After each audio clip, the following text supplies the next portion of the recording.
ਵਾਹਿਗੁਰੂ ਜੀ ਕਾ ਖਾਲਸਾ ਵਾਹਿਗੁਰੂ ਜੀ ਕੀ ਫਤਿਹ। ਸਾਰੀ ਸੰਗਤ ਦਾ ਅੱਜ ਦੇ ਪ੍ਰੋਗਰਾਮ ਵਿੱਚ ਸਵਾਗਤ ਹੈ ਜੀ। ਸੰਗਤ ਜੀ, ਹਰ ਮੰਗਲਵਾਰ ਜਿਸ ਤਰ੍ਹਾਂ ਕੱਲ ਵੀ ਦੱਸਿਆ ਸੀਗਾ, ਗਿਆਨੀ ਅੰਮ੍ਰਿਤਪਾਲ ਸਿੰਘ ਜੀ ਸੰਸਕ੍ਰਿਤੀ ਸ਼ਲੋਕਾਂ ਦੇ ਵਿਚਾਰ ਕਰਦੇ ਨੇ, ਪਰ ਅੱਜ ਕਿਸੇ ਵਜ੍ਹਾ ਕਾਰਨ ਕਰਕੇ ਉਹ ਸਾਡੇ ਨਾਲ ਸ਼ਾਮਲ ਨਹੀਂ ਹੋ ਸਕੇ। ਆਪਾਂ ਸੁਖੇਮਾ, ਕਿਉਂਕਿ ਸਮੇਂ ਦੀ ਤਬਦੀਲੀ, ਵਿਚਾਰ ਦੀ ਤਬਦੀਲੀ ਹੋ ਰਹੀ ਹੈ। ਤੋ ਅੱਜ ਚਲੋ ਅੱਛੀ ਗੱਲ ਇਹ ਹੈ ਕਿ ਸਰ ਹਰਜੀਤ ਸਿੰਘ ਜੀ ਜਿਹੜੇ ਭਾਰਤ ਗਏ ਸਨ ਵਾਪਸ ਲੌਟ ਆਏ ਨੇ, ਵਾਪਸ ਆ ਗਏ ਨੇ। ਤੇ ਮੈਂ ਤਾਂ ਸੋਚਦਾ ਸੀ ਵੀ ਸ਼ਾਇਦ ਅੱਜ ਜੇ ਮਸਾਂ ਪਹੁੰਚਣਗੇ, ਪਰ ਲੱਗਦਾ ਵੀ ਉਹ ਦੌੜ ਭੱਜ ਕੇ ਪਹੁੰਚ ਗਏ ਨੇ। ਬੜੀ ਅੱਛੀ ਗੱਲ ਹੈ। ਤੋ ਕਿਉਂਕਿ ਗਿਆਨੀ ਜੀ ਨਹੀਂ ਆਏ ਤੇ ਉਹਨਾਂ ਦੀ ਥਾਂ ਤੇ ਕੋਈ ਵਿਸ਼ਾ ਹੋਰ ਜਿਹੜਾ ਉਹ ਸਾਂਝਾ ਕੀਤਾ ਜਾਏਗਾ। ਤੋ ਬੇਨਤੀ ਹੈ ਸਰਜੀਤ ਸਿੰਘ ਜੀ ਨੂੰ, ਬਈ ਕੋਈ ਇੱਕ ਵਿਸ਼ਾ ਲੈ ਕੇ ਅੱਜ ਸੰਗਤ ਨਾਲ ਸਾਂਝ ਪਾਓ ਜੀ। ਸੰਗਤ ਜੀ, ਫਿਰ ਆਪਸੋਂ ਇਹ ਜਿਹੜੀ ਸਬਜੈਕਟ ਦੀ ਤਬਦੀਲੀ ਹੋਈ ਹੈ ਉਹਦੇ ਲਈ ਖਿਮਾ ਮੰਗਦੇ ਹਾਂ।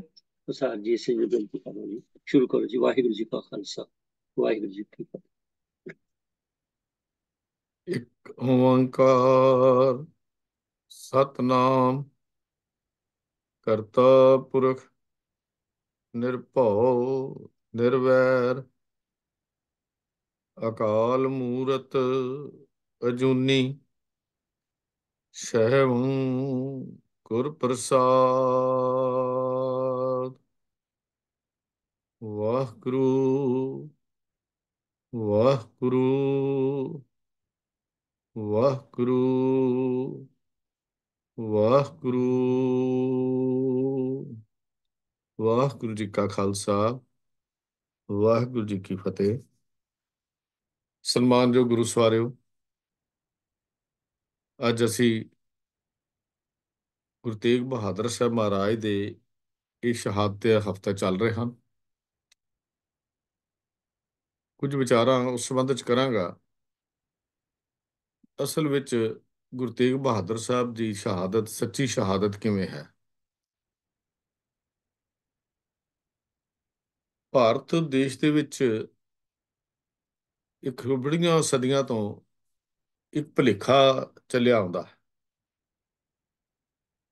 ਉਹ ਭੁਲੇਖਾ ਇਹ ਹੈ ਕਿ ਕਰਾਮਾਤੀ ਜਾਂ ਸ਼ਕਤੀਆਂ ਜਾਂ ਆਤਮਿਕ ਬਲ ਪ੍ਰਾਪਤ ਕਰ ਲੈਣ ਨਾਲ ਫਿਰ ਸਰੀਰ ਦੇ ਉੱਤੇ ਜੇ ਕਸ਼ਟ ਸਹਾਰਨੇ ਹਨ ਤਾਂ ਉਹ ਪੁੰਨ ਕਰਮ ਸਮਝਿਆ ਜਾਂਦਾ ਹੈ। ਆਤਮਿਕ ਸ਼ਕਤੀਆਂ ਪ੍ਰਾਪਤ ਕਰਨ ਲਈ ਸਰੀਰ ਨੂੰ ਕਸ਼ਟ ਦੇਣੇ ਇੱਕ ਪੁੰਨ ਦਾ ਕਰਮ ਸਮਝਿਆ ਜਾਂਦਾ। ਇੱਥੋਂ ਦੀ ਫਿਲਾਸਫੀ ਹੈ, ਇੱਥੋਂ ਦੇ ਬਹੁ ਗਿਣਤੀ ਦੇ ਧਰਮ ਦੇ ਵਿੱਚ ਇਹ ਗੱਲਾਂ ਲਿਖੀਆਂ ਹੋਈਆਂ ਹਨ।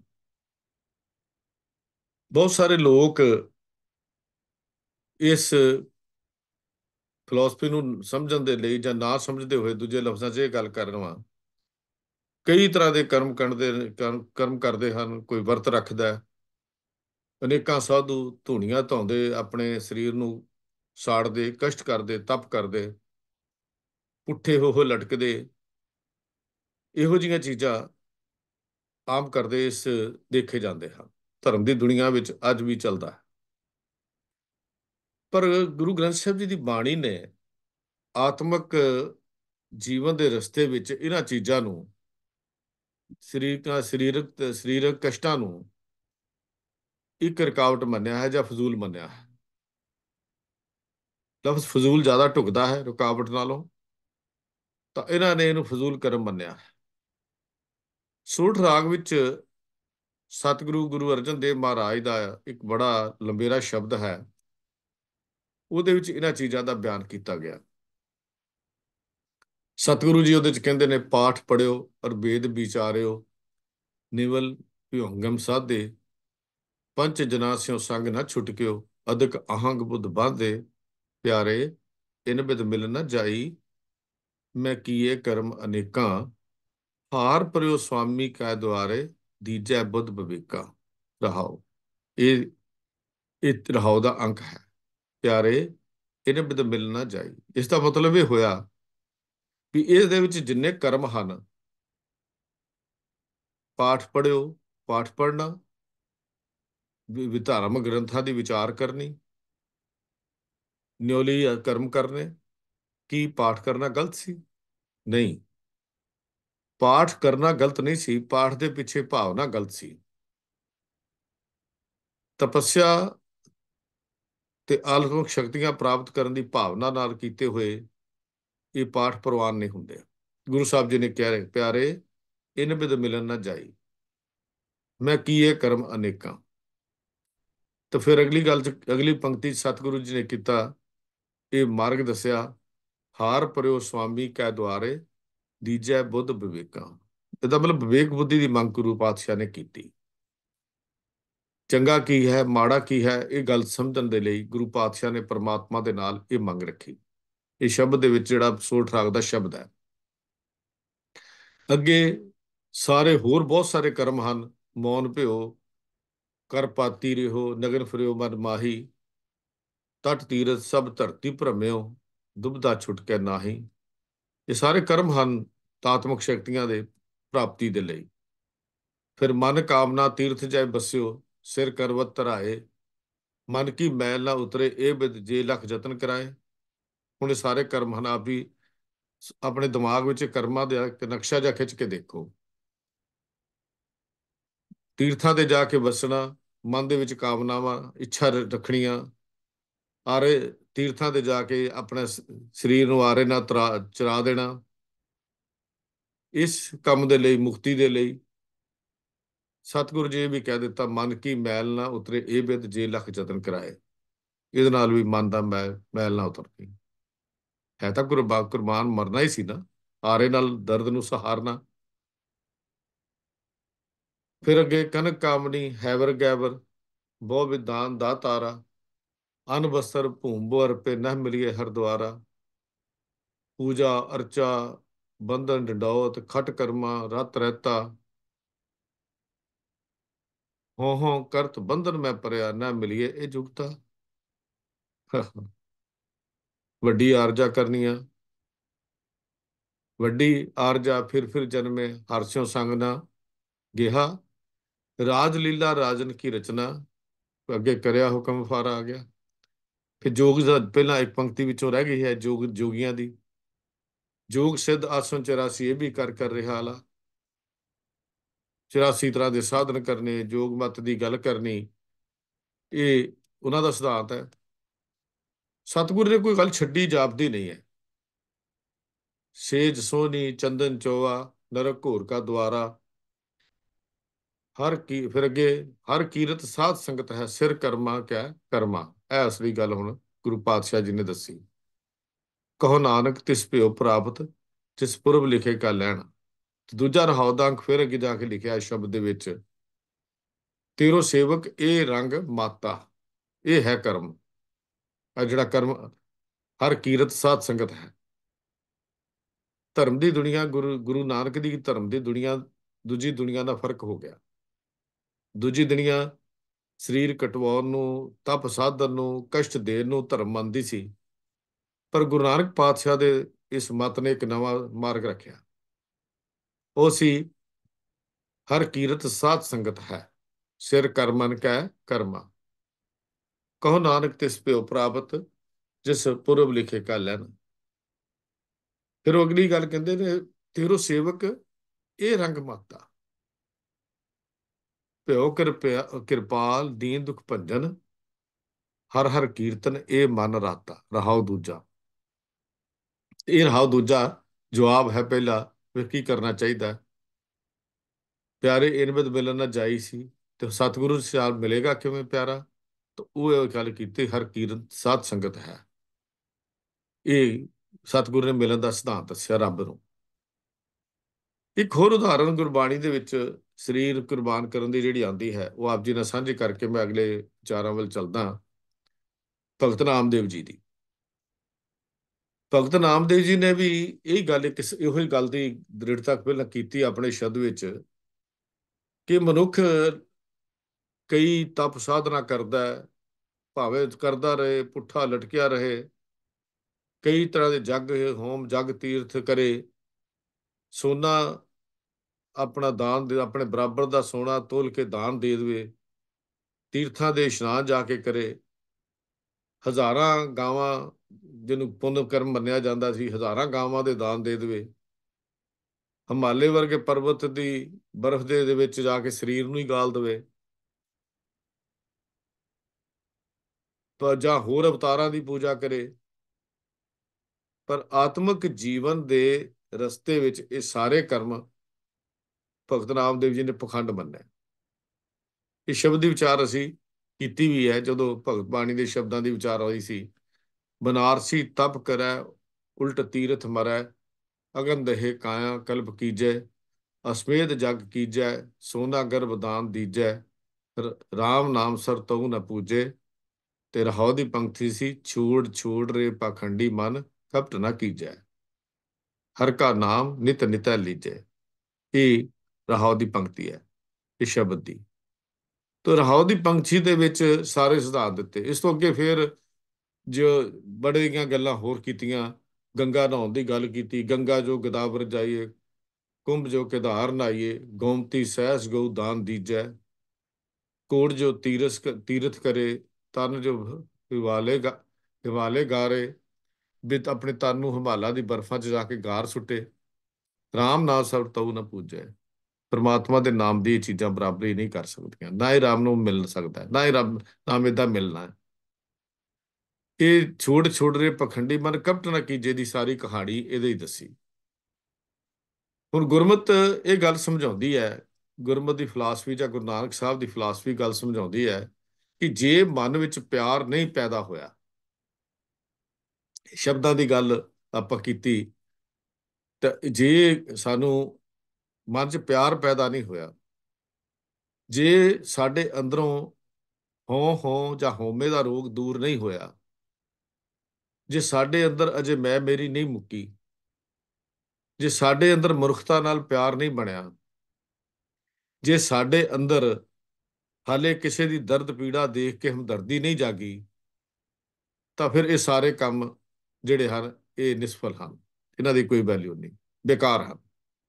ਤਾਂ ਭਾਵੇਂ ਧਰਮ ਦੀ ਦੁਨੀਆ ਵਿੱਚ ਇਹ ਕੰਮ ਪੁੰਨ ਦੇ ਮੰਨੇ ਜਾਂਦੇ ਨੇ, ਪਰ ਕਿਉਂਕਿ ਗੁਰਮਤ ਨੇ ਗੱਲ ਸਮਝਾ ਦਿੱਤੀ ਮਨ ਵਿੱਚ ਪਿਆਰ ਪੈਦਾ ਕਰਨ ਦੀ, ਤੇ ਗੁਰੂ ਨਾਨਕ ਪਾਤਸ਼ਾਹ ਜਾਂ ਗੁਰੂ ਰਾਮਦਾਸ ਪਾਤਸ਼ਾਹ ਆਸਾ ਕੀ ਵਾਰਤ ਜੋ ਪਹਿਲਾ ਸ਼ੰਤ ਨੇ ਉਹਦੇ 'ਚ ਲਿਖਿਆ, ਕੋਈ ਗਾਵੇ ਰਾਗੀ ਨਾਦੀ ਬੇਦੀ, ਬਹੁ ਭਾਂਤ ਕਰ ਨਹੀਂ ਹਰ ਹਰ ਭੀਜੇ, ਰਾਮ ਰਾਜੇ, ਜਿਨਾ ਅੰਤਰ ਕਪਟ ਵਿਕਾਰ ਹੈ ਤੇ ਨਾ ਰੋਏ ਕਿਆ ਕੀਜੈ। ਉੱਥੇ ਵੀ ਇਹ ਗੱਲ ਕਹਿ ਦਿੱਤੀ। ਤੇ ਸੁਖਮਣੀ ਦੀ ਬਾਣੀ ਜਦੋਂ ਅਸੀਂ ਪੜ੍ਹਦੇ ਆ ਗੁਰੂ ਅਰਜਨ ਦੇਵ ਮਹਾਰਾਜ ਸੱਚੇ ਪਾਤਸ਼ਾਹ ਜੀ ਦੀ, ਤੇ ਸੁਖਮਣੀ ਸਾਹਿਬ ਦੀ ਬਾਣੀ ਵਿੱਚ ਤਾਂ ਗੁਰੂ ਪਾਤਸ਼ਾਹ ਨੇ ਬੜੀਆਂ ਗੱਲ ਇਹਦੇ ਬਾਰੇ ਪੂਰੀ ਦੇ ਪੂਰਾ ਇੱਕ ਅੰਕ ਹੀ ਲਿਖ ਦਿੱਤਾ। ਸਤਿਗੁਰੂ ਜੀ ਉਹਦੇ 'ਚ ਇਹ ਕਹਿੰਦੇ ਨੇ, ਕੋਟ ਕਰਮ ਕਰੇ ਹੋਂ ਧਾਰੇ, ਸ਼ਰਮ ਪਾਵੇ ਸਗਲੇ ਬਿਰਥਾਰੇ, ਵੀ ਜਿੰਨੀ ਮਰਜ਼ੀ ਮਿਹਨਤ ਕਰੀ ਚੱਲੇ, ਕਰੋੜਾਂ ਕਰਮ ਧਰਮ ਦੇ ਨਾਂ ਤੇ ਕਰੇ, ਜੇ ਹੋਂ ਅੰਦਰੋਂ ਨਹੀਂ ਮੁੱਕਦੀ ਤਾਂ ਫਿਰ ਇਹ ਸਮਝ ਲੈਣਾ ਚਾਹੀਦਾ ਹੈ ਇਹ ਮਿਹਨਤ ਫਜ਼ੂਲ ਹੈ, ਇਹ ਮਿਹਨਤ ਦੀ ਕੋਈ ਵੈਲਿਊ ਨਹੀਂ। ਅਨਕ ਤਪੱਸਿਆ ਕਰੇ ਅਹੰਕਾਰ, ਨਰਕ ਸੁਰਗ ਫਿਰ ਅਵਤਾਰ। ਸਤਿਗੁਰੂ ਜੀ ਦੀ ਪਾਤਸ਼ਾਹ ਜੀ ਨੇ ਸੁਖਮਣੀ ਦੀ ਬਾਣੀ, ਜਿਹਨੂੰ ਅਸੀਂ ਬਹੁਤ ਪਾਠ ਕਰਦੇ ਹਾਂ, ਉਹਦੇ 'ਚ ਪੜ੍ਹ ਕੇ ਦੇਖ ਲਈਏ। ਅਨਕ ਜਤਨ ਕਰ ਆਤਮ ਨਹੀਂ द्रवै, ਹਰ ਦਰਗਾਹ ਕੋ ਕੈਸੇ ਗਵੈ। ਬੜੇ ਯਤਨ ਕਰੇ, ਆਪਸ ਕੋ ਜੋ ਭਲਾ ਕਹਾਵੇ, ਤਿਸੇ ਭਲਾਈ ਨਿਕਟ ਨਾ ਆਵੇ। ਫਿਰ ਅੱਗੇ ਕਹਿੰਦੇ ਨੇ, ਅਸਲੀ ਸਿਧਾਂਤ ਦੀ ਗੱਲ ਉੱਥੇ ਹੀ ਦੱਸ ਦਿੱਤੀ, ਸਰਬ ਕੀ ਰੇਨ ਜਾਂ ਕਾ ਮਨ ਹੋਏ, ਕਹੋ ਨਾਨਕ ਤਾਂ ਕੀ ਨਿਰਮਲ ਸੋਏ। ਇਹ ਸਿਧਾਂਤ ਦੀ ਗੱਲ ਦੱਸੀ। ਇਹ ਗੁਣ ਸੀ ਜਿਹੜੇ ਧਰਮ ਦੇ ਵਿੱਚ ਆਉਣੇ ਚਾਹੀਦੇ ਸਨ। ਕੋਈ ਕਰਮ ਦੇਖਣ ਨੂੰ ਭਾਵੇਂ ਕਿੰਨਾ ਵੱਡਾ ਲੱਗੇ, ਜਿੰਨਾ ਮਰਜ਼ੀ ਵੱਡਾ ਲੱਗੇ, ਕਿੰਨੇ ਹੀ ਉਦਮ ਨਾਲ ਉਹ ਕੰਮ ਕੀਤਾ ਵੀ ਜਾਵੇ, ਬੜੀ ਮਿਹਨਤ ਨਾਲ ਉਹ ਕੰਮ ਕੀਤਾ ਜਾਏ, ਪਰ ਉਸ ਦੀ ਉੱਚਤਾ ਨੂੰ ਅਸਲ ਜਿਹੜਾ ਮਾਪਦੰਡ ਇਹ ਹੁੰਦਾ ਹੈ ਕਿ ਉਸ ਕਰਮ ਦੇ ਕਰਨ ਵਾਲੇ ਮਨੁੱਖ ਦੇ ਵਿੱਚ ਪਰਮਾਤਮਾ ਤੇ ਪਰਮਾਤਮਾ ਦੀ ਖਲਕਤ ਵਾਸਤੇ ਪਿਆਰ ਪੈਦਾ ਹੋਇਆ। ਧਰਮ ਇੱਥੋਂ ਗਿਣਿਆ ਜਾਂਦਾ, ਇੱਥੋਂ ਦੇਖਿਆ ਜਾਂਦਾ। ਕਰਮ ਕਰਨਾ ਧਰਮ ਨਹੀਂ ਹੈ। ਕਰਮ ਦੇ ਵਿੱਚੋਂ ਧਰਮ ਦਾ ਜਨਮ ਹੋਣਾ ਹੈ। ਫਿਰ ਉਸ ਕਰਮ ਦੀ ਭਾਵਨਾ ਕੀ ਹੈ, ਉਹ ਕਰਮ ਦੇ ਪਿੱਛੇ ਵਿਚਾਰ ਕੀ ਹੈ, ਉਸ ਕਰਮ ਪਿੱਛੇ ਸਾਡਾ ਕਿੰਨਾ ਕੁ ਪਿਆਰ ਹੈ, ਅਸਲ 'ਚ ਇਹ ਦੇਖਿਆ ਜਾਂਦਾ ਹੈ। ਅਸੀਂ ਬੱਧਾ ਚੱਟੀ ਭਰ ਕੇ ਕਰਮ ਕਰੀਏ ਤਾਂ ਉਸ ਕਰਮ ਦਾ ਸ਼ਾਇਦ ਸਾਨੂੰ ਲਾਭ ਨਾ ਮਿਲੇ। ਪਿਆਰ ਤੇ ਭਾਵਨੀ ਨਾਲ ਜਦੋਂ ਕਰਮ ਅਸੀਂ ਕਰਾਂਗੇ ਤਾਂ ਉਹਦੇ ਵਿੱਚੋਂ ਸਾਨੂੰ ਅਗਲੀ ਪ੍ਰਾਪਤੀ ਹੁੰਦੀ ਹੈ। ਅਸਲ ਵਿੱਚ ਪਰਮਾਤਮਾ ਤੇ ਪਰਮਾਤਮਾ ਦੀ ਬਣਾਈ ਹੋਈ ਖਲਕਤ ਵਾਸਤੇ ਮੁਹੱਬਤ ਹੋਣੀ, ਤੇ ਇਸ ਹੋਣੀ ਉਦੋਂ ਹੈ ਜਦੋਂ ਅੰਦਰੋਂ ਹਉ ਦਾ ਨਾਸ, ਹਉਮੈ ਦਾ ਨਾਸ ਹੋਏਗਾ। ਜਦ ਤੱਕ ਅੰਦਰ ਮੈਂ ਮੇਰੀ ਹੈ, ਹਉਮੈ ਹੈ, ਮੈਂ ਹਾਂ, ਉਦੋਂ ਤੱਕ ਬੰਦੇ ਦੀ ਸੋਚ ਹੀ ਨਹੀਂ ਬਦਲਦੀ। ਨਾ ਹੀ ਉਦੋਂ ਤੱਕ ਬੰਦਾ ਧਰਮੀ ਦਿਖਾਉਣ, ਅਸਲ ਵਿੱਚ ਧਰਮੀ ਨਹੀਂ ਹੋ ਸਕਦਾ, ਖਵਾਵੇ ਜਿੰਨਾ ਮਰਜ਼ੀ। ਹੁਣ ਇਸੇ ਤਰ੍ਹਾਂ ਹੀ ਮੈਂ, ਕਿਉਂਕਿ ਗੁਰੂ ਤੇਗ ਬਹਾਦਰ ਸਾਹਿਬ ਦੇ ਸ਼ਹੀਦੀ ਹਫ਼ਤੇ ਦੀ ਗੱਲ ਕੀਤੀ ਸੀ, ਪਹਿਲਾਂ ਸੱਚੀ ਸ਼ਹਾਦਤ ਦੀ ਗੱਲ ਕੀਤੀ ਸੀ, ਕੁਝ ਉਸ ਪਾਸੇ ਵਿਚਾਰ ਕਰਨੀ ਹੈ। ਕੁਰਬਾਨੀ ਕਰਨੀ ਇੱਕ ਮਹਾਨ ਕਰਮ ਹੈ। ਕੁਰਬਾਨੀ ਕਰਨੀ, ਕੁਰਬਾਨੀ ਦੇਣਾ ਅਸਲ ਵਿੱਚ ਕਿਸੇ ਵਿਰਲੇ ਸੂਰਮੇ ਦੇ ਹਿੱਸੇ ਚ ਆਉਂਦਾ ਹੈ। ਕੁਰਬਾਨੀ ਦੇਣੀ ਹਰ ਬੰਦਾ ਕੁਰਬਾਨੀ ਨਹੀਂ ਕਰ ਸਕਦਾ, ਪਰ ਇਸ ਕਰਮ ਦੀ ਉਚਤਾ ਨੂੰ ਜਦੇ ਪਰਖਣਾ ਹੋਵੇ ਤਾਂ ਉਸ ਕੁਰਬਾਨੀ ਕਰਨ ਵਾਲੇ ਵਿਅਕਤੀ ਜਾਂ ਮਹਾਂਪੁਰਖ ਦੀ ਮਾਨਸਿਕ ਤੇ ਆਤਮਿਕ ਦਸ਼ਾ ਕਿਹੋ ਜਿਹੀ ਹੈ, ਉੱਥੋਂ ਪਰਖਿਆ ਜਾਂਦਾ ਹੈ। ਕੁਰਬਾਨੀ ਦੀ ਬੜਾ ਉੱਤਮ ਕਰਮ ਹੈ, ਉੱਚਾ ਮਹਾਨ ਕਰਮ ਹੈ ਕੁਰਬਾਨੀ। ਪਰ ਕੁਰਬਾਨੀ ਪਿੱਛੇ ਭਾਵਨਾ ਕੀ ਹੈ? ਫਿਰ ਕੁਰਬਾਨੀ ਦੇ ਵਿੱਚ ਕਰਨ ਵਾਲੇ ਦਾ ਸੋਚ ਕੀ ਹੈ? ਕੁਰਬਾਨੀ ਵਿੱਚ ਕੀ ਕੋਈ ਉਸਦਾ ਆਪਣਾ ਨਿੱਜੀ ਮਨੋਰਥ ਮਕਸਦ ਤਾਂ ਨਹੀਂ ਛੁਪਿਆ ਹੋਇਆ? ਕੁਰਬਾਨੀ ਦੇ ਵਿੱਚ ਕੀ ਉਸਨੇ ਸੰਸਾਰ ਦੀ ਸ਼ੋਭਾ ਕਰਨ ਲਈ ਤਾਂ ਨਹੀਂ ਹੋ ਰਹੀ? ਕੀ ਕੁਰਬਾਨੀ ਸੱਚਮੁੱਚ ਹੀ ਕਿਸੇ ਲੋੜਵੰਦ ਲਈ ਕੀਤੀ ਜਾ ਰਹੀ ਹੈ? ਇਹ ਕੁਝ ਚੀਜ਼ਾਂ ਹਨ ਜਿਹੜੀਆਂ ਕੁਰਬਾਨੀ ਦੇ ਵਿੱਚੋਂ ਪਰਖੀਆਂ ਜਾਂਦੀਆਂ, ਦੇਖਿਆ ਜਾਂਦਾ ਹੈ। ਗੁਰਮਤ ਦੀ ਜਿਹੜਾ ਦ੍ਰਿਸ਼ਟੀਕੋਣ ਹੈ, ਜਾਂ ਗੁਰੂ ਨੇ ਜਿਹੜੀ ਸਾਨੂੰ ਗੁਰਮਤ ਬਖਸ਼ੀ ਹੈ, ਦੋ ਤਰ੍ਹਾਂ ਦੇ ਸੂਰਮੇ ਮੰਨੇ ਹਨ ਗੁਰਮਤ ਨੇ। ਇੱਕ ਸੂਰਮਾ ਉਹ ਹੁੰਦਾ ਹੈ ਜਿਹੜਾ ਪ੍ਰਭੂ ਦੇ ਪਿਆਰ ਦੀ ਕਿਰਪਾ ਨਾਲ ਜਾਂ ਬਰਕਤ ਨਾਲ ਆਪਣੇ ਆਪ ਨੂੰ ਜਿਸਨੇ ਜਿੱਤਿਆ ਹੋਇਆ ਹੈ। ਇੱਕ ਉਹ ਸੂਰਮਾ ਹੁੰਦਾ, ਉਹਨੂੰ ਸੂਰਮਾ ਗੁਰਬਾਣੀ ਨੇ ਕਿਹਾ। ਦੁਨੀਆ ਦਾ ਉਹ ਕੋਈ ਵੀ ਦੁਨੀਆ ਦਾ ਵਿਕਾਰ ਉਹਦੇ ਉੱਤੇ ਜ਼ੋਰ ਨਹੀਂ ਪਾ ਸਕਦਾ, ਕਿਉਂਕਿ ਉਹਨੇ ਜਿੱਤ ਲਿਆ, ਜੀਵਨ ਨੂੰ ਜਿੱਤਿਆ ਹੈ, ਬਾਜੀ ਜਿੱਤੀ ਹੈ। ਤੇ ਦੂਜਾ ਸੂਰਮਾ ਉਹ ਹੁੰਦਾ ਹੈ ਜੋ ਕਿਸੇ ਗਰੀਬ ਉੱਤੇ, ਭਾਵ ਨਿਮਾਣੇ ਉੱਤੇ ਹੋ ਰਹੇ ਜ਼ੁਲਮ ਦੇ ਖਿਲਾਫ, ਗਰੀਬ ਦੇ ਉੱਤੇ ਹੋ ਰਹੇ ਧੱਕੇ ਦੇ ਖਿਲਾਫ ਆਪਣੀ ਆਵਾਜ਼ ਬੁਲੰਦ ਕਰਦਾ ਹੈ। ਇਹ ਧੱਕਾ ਰਾਜੇ ਵੱਲੋਂ ਪ੍ਰਜਾ ਤੇ ਹੋਵੇ, ਇਹ ਧੱਕਾ ਅਮੀਰ ਵੱਲੋਂ ਗਰੀਬ ਦੇ ਉੱਤੇ ਹੋਵੇ, ਇਹ ਧੱਕਾ ਉੱਚ ਜਾਤੀ ਵੱਲੋਂ ਛੋਟੀ ਜਾਤ ਦੇ ਉੱਤੇ ਹੋਵੇ, ਇਹ ਧੱਕਾ ਸਮਾਜ ਦੇ ਵਿੱਚ ਵਿਚਰਨ ਵਾਲੇ ਇੱਕ ਧਰਮ ਦਾ ਦੂਜੇ ਧਰਮ ਦੇ ਉੱਤੇ ਹੋਵੇ, ਇਹਦੇ ਖਿਲਾਫ ਆਵਾਜ਼ ਉਠਾਉਣੀ, ਇਹ ਵੀ ਸੂਰਮਾ ਹੁੰਦਾ ਹੈ। ਬਿਰਲਾ ਹੀ ਹੈ ਜੋ ਆਵਾਜ਼ ਚੁੱਕੇਗਾ। ਸਹਿ ਜਾਣਾ ਧੱਕੇ ਨੂੰ ਧਰਮ ਦਾ ਕਰਮ ਨਹੀਂ ਹੈ, ਇਕੱਲਾ ਸਹੀ ਜਾਣਾ ਜੋ ਅੱਜ ਸਾਡੇ ਨਾਲ ਵਾਪਰਦਾ ਹੈ, ਅਸੀਂ ਚਲੋ ਅੱਖਾਂ ਮੀਟ ਕੇ ਅਸੀਂ ਦੇਖੀ ਜਾਂਦੇ ਹਾਂ। ਸੂਰਮਾ ਜਿਹੜਾ ਹੁੰਦਾ, ਜਿਹਨੂੰ ਗੁਰੂ ਪਾਤਸ਼ਾਹ ਜੀ ਨੇ, ਗੁਰੂ ਅਰਜਨ ਦੇਵ ਮਹਾਰਾਜ ਨੇ ਆਤਮਿਕ ਸੂਰਮਿਕ ਦੀ ਜਦੋਂ ਗੱਲ ਕੀਤੀ, ਤਾਂ ਉਦੋਂ ਇਹ ਸੂਰਮਾ ਦੀ ਪਰਿਭਾਸ਼ਾ ਗੁਰੂ ਪਾਤਸ਼ਾਹ ਜੀ ਨੇ ਦਿੱਤੀ। ਸਤਿਗੁਰੂ ਕਹਿੰਦੇ, ਜਾਂਕੋ ਹਰ ਰੰਗ ਲਾਗੋ ਇਸ ਜੁਗ ਮੈਂ ਸੋ ਕਹੀਅਤ ਹੈ ਸੂਰਾ। ਆਤਮ ਜਿਨੇ ਸਗਲ ਵਸ ਤਾਂ ਕਹਿ ਜਾਂਕਾ ਸਤਿਗੁਰ ਪੂਰਾ। ਠਾਕੁਰ ਗਾਈਐ ਆਤਮ ਰੰਗ ਸ਼ਰਨੀ ਪਾਵਨ ਨਾਮ ਧਿਆਵਨ ਸਹਿ ਸਮਾਵਨ ਸੰਗ। ਜਨ ਕੈ ਚਰਨ ਵਸੈ ਮੇਰੇ ਹੀਰੇ ਸੰਗ ਪੁਨੀਤਾ ਦੇਹੀ। ਜਨ ਕੀ ਧੂਰ ਦਿਓ ਕਿਰਪਾ ਨਿਧ ਨਾਨਕ ਕੈ ਸੁਖ ਇਹੀ। ਇਹ ਸੂਰਮੇ ਦੀ ਗੱਲ ਧਨਾਥਰੀ ਰਾਗ ਵਿੱਚ ਗੁਰੂ ਸਾਹਿਬ ਗੁਰੂ ਅਰਜਨ ਦੇਵ ਪਾਤਸ਼ਾਹ ਨੇ ਕੀਤੀ, ਜਿਹੜਾ ਬਚਨ ਸਤਿਗੁਰੂ ਗੁਰੂ ਗ੍ਰੰਥ ਸਾਹਿਬ ਜੀ ਦੇ 680 ਅੰਕ ਦੇ ਉੱਤੇ ਹੈ, 80 81 ਦੇ ਉੱਤੇ ਇਹ ਸ਼ਬਦ ਹੈ ਜੋ ਸਤਿਗੁਰੂ ਜੀ ਦਾ ਹੈ। ਤੋ ਸੂਰਮੇ ਉਹ ਹਨ ਜਿਹੜੇ ਧੱਕੇ ਦੇ ਖਿਲਾਫ ਆਪਣੀ ਆਵਾਜ਼ ਨੂੰ ਚੁੱਕਦੇ ਹਨ, ਆਵਾਜ਼ ਨੂੰ ਬੁਲੰਦ ਕਰਦੇ ਹਨ। ਜਦੋਂ ਅਸੀਂ ਭਗਤ ਕਬੀਰ ਜੀ ਦਾ ਸ਼ਲੋਕ ਗਾ ਲੈਂਦੇ ਹਾਂ, ਪੜ੍ਹ ਲੈਂਦੇ ਹਾਂ, ਸੂਰਾ ਸੋ ਪਹਿਚਾਨੀਐ ਜੋ ਲਰੈ ਦੀਨ ਕੇ ਹੇਤ, ਪੁਰਜਾ ਪੁਰਜਾ ਕੱਟ ਮਰੇ ਕਬੂ ਨ ਛਾਡੇ ਖੇਤ। ਇਹ ਹੁਣ ਸੂਰਮੇ ਦਾ ਜ਼ਿਕਰ ਕੀਤਾ ਹੈ। ਉਹ ਸੂਰਮਾ ਹੈ ਜੋ ਧਰਮ ਦੀ ਖਾਤਰ ਕੁਰਬਾਨ ਹੁੰਦਾ। ਧਰਮ ਕੀ ਹੈ? ਧਰਮ ਕੀ ਹੈ, ਇਹ ਗੱਲ ਸਮਝਣ ਦੀ ਲੋੜ ਪਏਗੀ। ਇਹਦੇ ਵੀ ਆਪਾਂ ਵਿਚਾਰ ਕਰਦੇ ਹਾਂ। ਪਰ ਭਾਵੇਂ ਆਤਮਿਕ ਜੇਤੂ ਸੂਰਮਾ ਹੋਵੇ ਤੇ ਭਾਵੇਂ ਗਰੀਬਾਂ ਉੱਤੇ ਗਰੀਬ ਪੱਖੀ ਸੂਰਮਾ ਹੋਵੇ, ਦੋਨਾਂ ਦੀ ਕੁਰਬਾਨੀ ਉਸ ਸੂਰਮੇ ਦੀ ਕਸਵੱਟੀ ਦੀ ਪਰਖ ਇਹੋ ਹੀ ਹੈ ਕਿ ਉਹਦੇ ਹਿਰਦੇ ਵਿੱਚ ਪਿਆਰ ਕਿੰਨਾ ਹੈ ਤੇ ਹੰਕਾਰ ਤੋਂ ਕਿੰਨਾ ਬਚਿਆ ਹੋਇਆ ਹੈ। ਕਸਵੱਟੀ ਇੱਕੋ ਹੀ ਹੈ ਸੂਰਮੇ ਦੀ ਪਰਵਾਹ ਦੇਖਣੀ ਹੋਵੇ ਤਾਂ। ਬੜੀ ਕਮਾਲ ਦੀ ਗੁਰਮਤਿ ਨੇ ਫਿਲਾਸਫੀ ਦਿੱਤੀ ਹੈ ਸੂਰਮੇ ਦੀ। ਦੂਜਿਆਂ ਲਈ ਮਰ ਜਾਣਾ, ਇਹ ਕਹਿ ਕੇ ਲੈ ਮੈਂ ਕਰਕੇ ਦਿਖਾਣਾ, ਇਹ ਹਉਮੈ ਦੇ ਨਾਲ ਕੀਤੀ ਹੋਈ ਕੁਰਬਾਨੀ ਵੀ ਗੁਰਮਤਿ ਨੇ ਪ੍ਰਵਾਨ ਨਹੀਂ ਕੀਤੀ। ਜਿਹਦੇ ਵਿੱਚ ਹਉਮੈ ਨਾ ਹੋਵੇ, ਆਪਣਾ ਆਪ ਨਾ ਦਰਸਾਇਆ ਜਾਵੇ, ਪਿਆਰ ਹੋਵੇ ਤੇ ਹਉਮੈ ਦਾ ਅਭਾਵ ਹੋਵੇ ਜਾਂ ਹਉਮੈ ਨਾ ਹੋਵੇ, ਉਹ ਸੂਰਮਾ ਹੈ। ਕਬੀਰ ਜੀ ਨੇ ਜਿਹੜੀ ਗੁਰਬਾਣੀ ਦੇ ਵਿੱਚ ਜਦੋਂ ਇਹ ਸ਼ਬਦ ਪੜ੍ਹਦੇ ਆ, ਇੱਕ ਸ਼ਬਦ ਰਾਜਨ ਕੌਣ ਤੁਮਾਰੇ ਆਵੇ, ਰਾਜਨ ਕੌਣ ਤੁਮਾਰੇ ਆਵੇ ਦਾ ਇੱਕ ਸ਼ਬਦ ਵੀ ਲਿਖਿਆ। ਉਹਦੇ ਚ ਕੀ ਕੀਤਾ, ਕੀ ਉਦਾਹਰਨ ਦਿੱਤੀ ਹੈ, ਕੀ ਗੱਲ ਦੱਸੀ ਹੈ? ਗਰੀਬਾਂ ਦੇ ਨਾਲ ਹਮਦਰਦੀ ਕਰਨ ਵਾਲੇ ਸੂਰਮੇ ਦਾ ਜ਼ਿਕਰ ਕੀਤਾ। ਉੱਥੇ ਗੱਲ ਉੱਥੇ ਕਿਸੇ ਸੁਦਾਮਾ ਜਾਂ ਕ੍ਰਿਸ਼ਨ ਜੀ ਦੀ ਨਹੀਂ ਹੈ। ਅਸੀਂ ਸਿਰਫ ਉਦਾਹਰਨ ਦਿੱਤੀ, ਇੱਕ ਐਗਜ਼ਾਮਪਲ ਦਿੱਤੀ ਭਗਤ ਕਬੀਰ ਜੀ ਨੇ।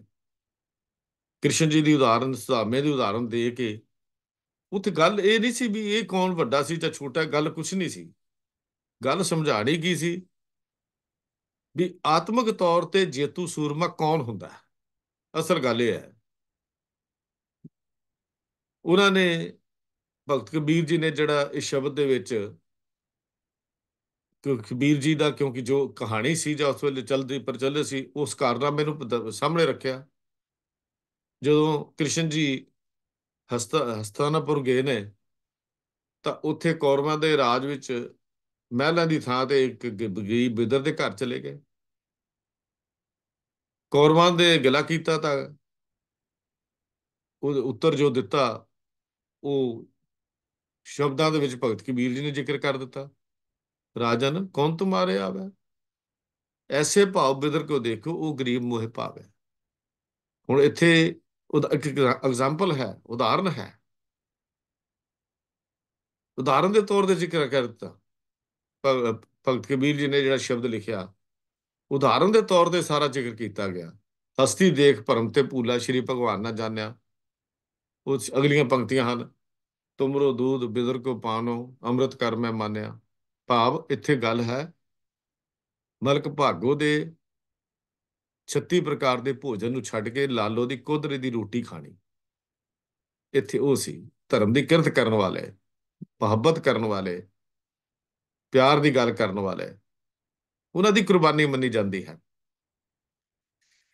ਤੋ ਕੁਰਬਾਨੀ ਕਰਨ ਵਾਲੇ ਦੇ ਵਿੱਚ ਜਿਹੜੇ ਗੁਣ ਹੋਣੇ ਚਾਹੀਦੇ ਹਨ, ਜੋ ਸਿੱਖ ਧਰਮ ਦੀ ਗੱਲ ਕੀਤੀ ਜਾਂ ਸਿੱਖ ਧਰਮ ਨੇ ਜਿਹੜੀ ਗੱਲ ਦੱਸੀ ਜਾਂ ਗੁਰਮਤਿ ਨੇ ਜੋ ਫਿਲਾਸਫੀ ਸਾਨੂੰ ਦੱਸੀ, ਉਹ ਸ਼ੇਖ ਫਰੀਦ ਜੀ ਦਾ ਇੱਕ ਸ਼ਲੋਕ ਬੜਾ ਉਹਦੇ ਤੇ ਢੁਕਦਾ ਹੈ। ਜਿਹੜਾ 128 ਨੰਬਰ ਸ਼ਲੋਕ ਸ਼ੇਖ ਫਰੀਦ ਜੀ ਦਾ ਆਉਂਦਾ ਹੈ, ਮਤ ਹੁੰਦੀ ਹੋਏ ਇਆਣਾ, ਤਾਨ ਹੁੰਦੇ ਹੋਏ ਨਿਤਾਣਾ, ਅਨਹੋਂਦੇ ਆਪ ਵੰਡਾਏ, ਕੋ ਐਸਾ ਭਗਤ ਸਦਾਏ। ਇਹ ਹੈ ਗੁਰੂ ਸੂਰਮੇ ਦੀ ਪਰਿਭਾਸ਼ਾ, ਇਹ ਹੈ ਭਗਤ ਦੀ ਪਰਿਭਾਸ਼ਾ। ਭਗਤ ਤਾਂ ਸਾਰੇ ਕਹਾਉਂਦੇ ਨੇ, ਗੁਰਮੁਖ ਸਾਰੇ ਕਹਾਉਂਦੇ ਨੇ। ਚਾਰ ਅੱਖਰ ਗੁਰਬਾਣੀ ਦੇ ਪੜ੍ਹ ਕੇ ਗੁਰਮੁਖਤਾ ਨਹੀਂ ਆਉਂਦੀ, ਗੁਰਮੁਖਤਾ ਹੀ ਨਹੀਂ ਆਉਂਦੀ। ਪਿਆਰ ਮਾਫ ਕਰਨਾ, ਇਹ ਅਸਲ ਗੱਲ ਹੈ। ਲੈਕਚਰ ਕਰਕੇ ਗੁਰਮੁਖਤਾ ਹੀ ਨਹੀਂ ਆਉਂਦੀ, ਲੋਕਾਂ ਨੂੰ ਸੁਣਾ ਕੇ ਗੁਰਮੁਖਤਾ ਹੀ ਨਹੀਂ ਹੁੰਦੀ। ਇਹ ਤਾਂ ਹਉਮੈ ਨੂੰ ਹੋਰ ਵਾਧਾ ਹੁੰਦਾ ਹੈ। ਜੇ ਸਾਡੇ ਅੰਦਰ ਕੀਤੇ ਹੋਏ ਲੈਕਚਰ ਦੇ ਆਪ ਮੁਹੱਬਤ ਨਹੀਂ ਪਈ, ਫਿਰ ਤਾਂ ਦਿਖਾਵਾ ਹੈ, ਫਿਰ ਇਹ ਬਹਾਦਰੀ ਨਹੀਂ ਹੈ। ਇਹ ਤਾਂ ਮਤ ਹੁੰਦੀ ਹੋਏ ਇਆਣਾ ਦੀ ਗੱਲ ਕੀਤੀ ਹੈ, ਤਾਨ ਹੁੰਦੇ ਹੋਏ ਨਿਤਾਣਾ ਦੀ ਗੱਲ ਹੈ। ਅਨਹੋਂਦੇ ਆਪ ਵੰਡਾਏ, ਕੋ ਐਸਾ ਭਗਤ ਸਦਾਏ। ਐਸਾ ਭਗਤ ਕੌਣ ਹੈ?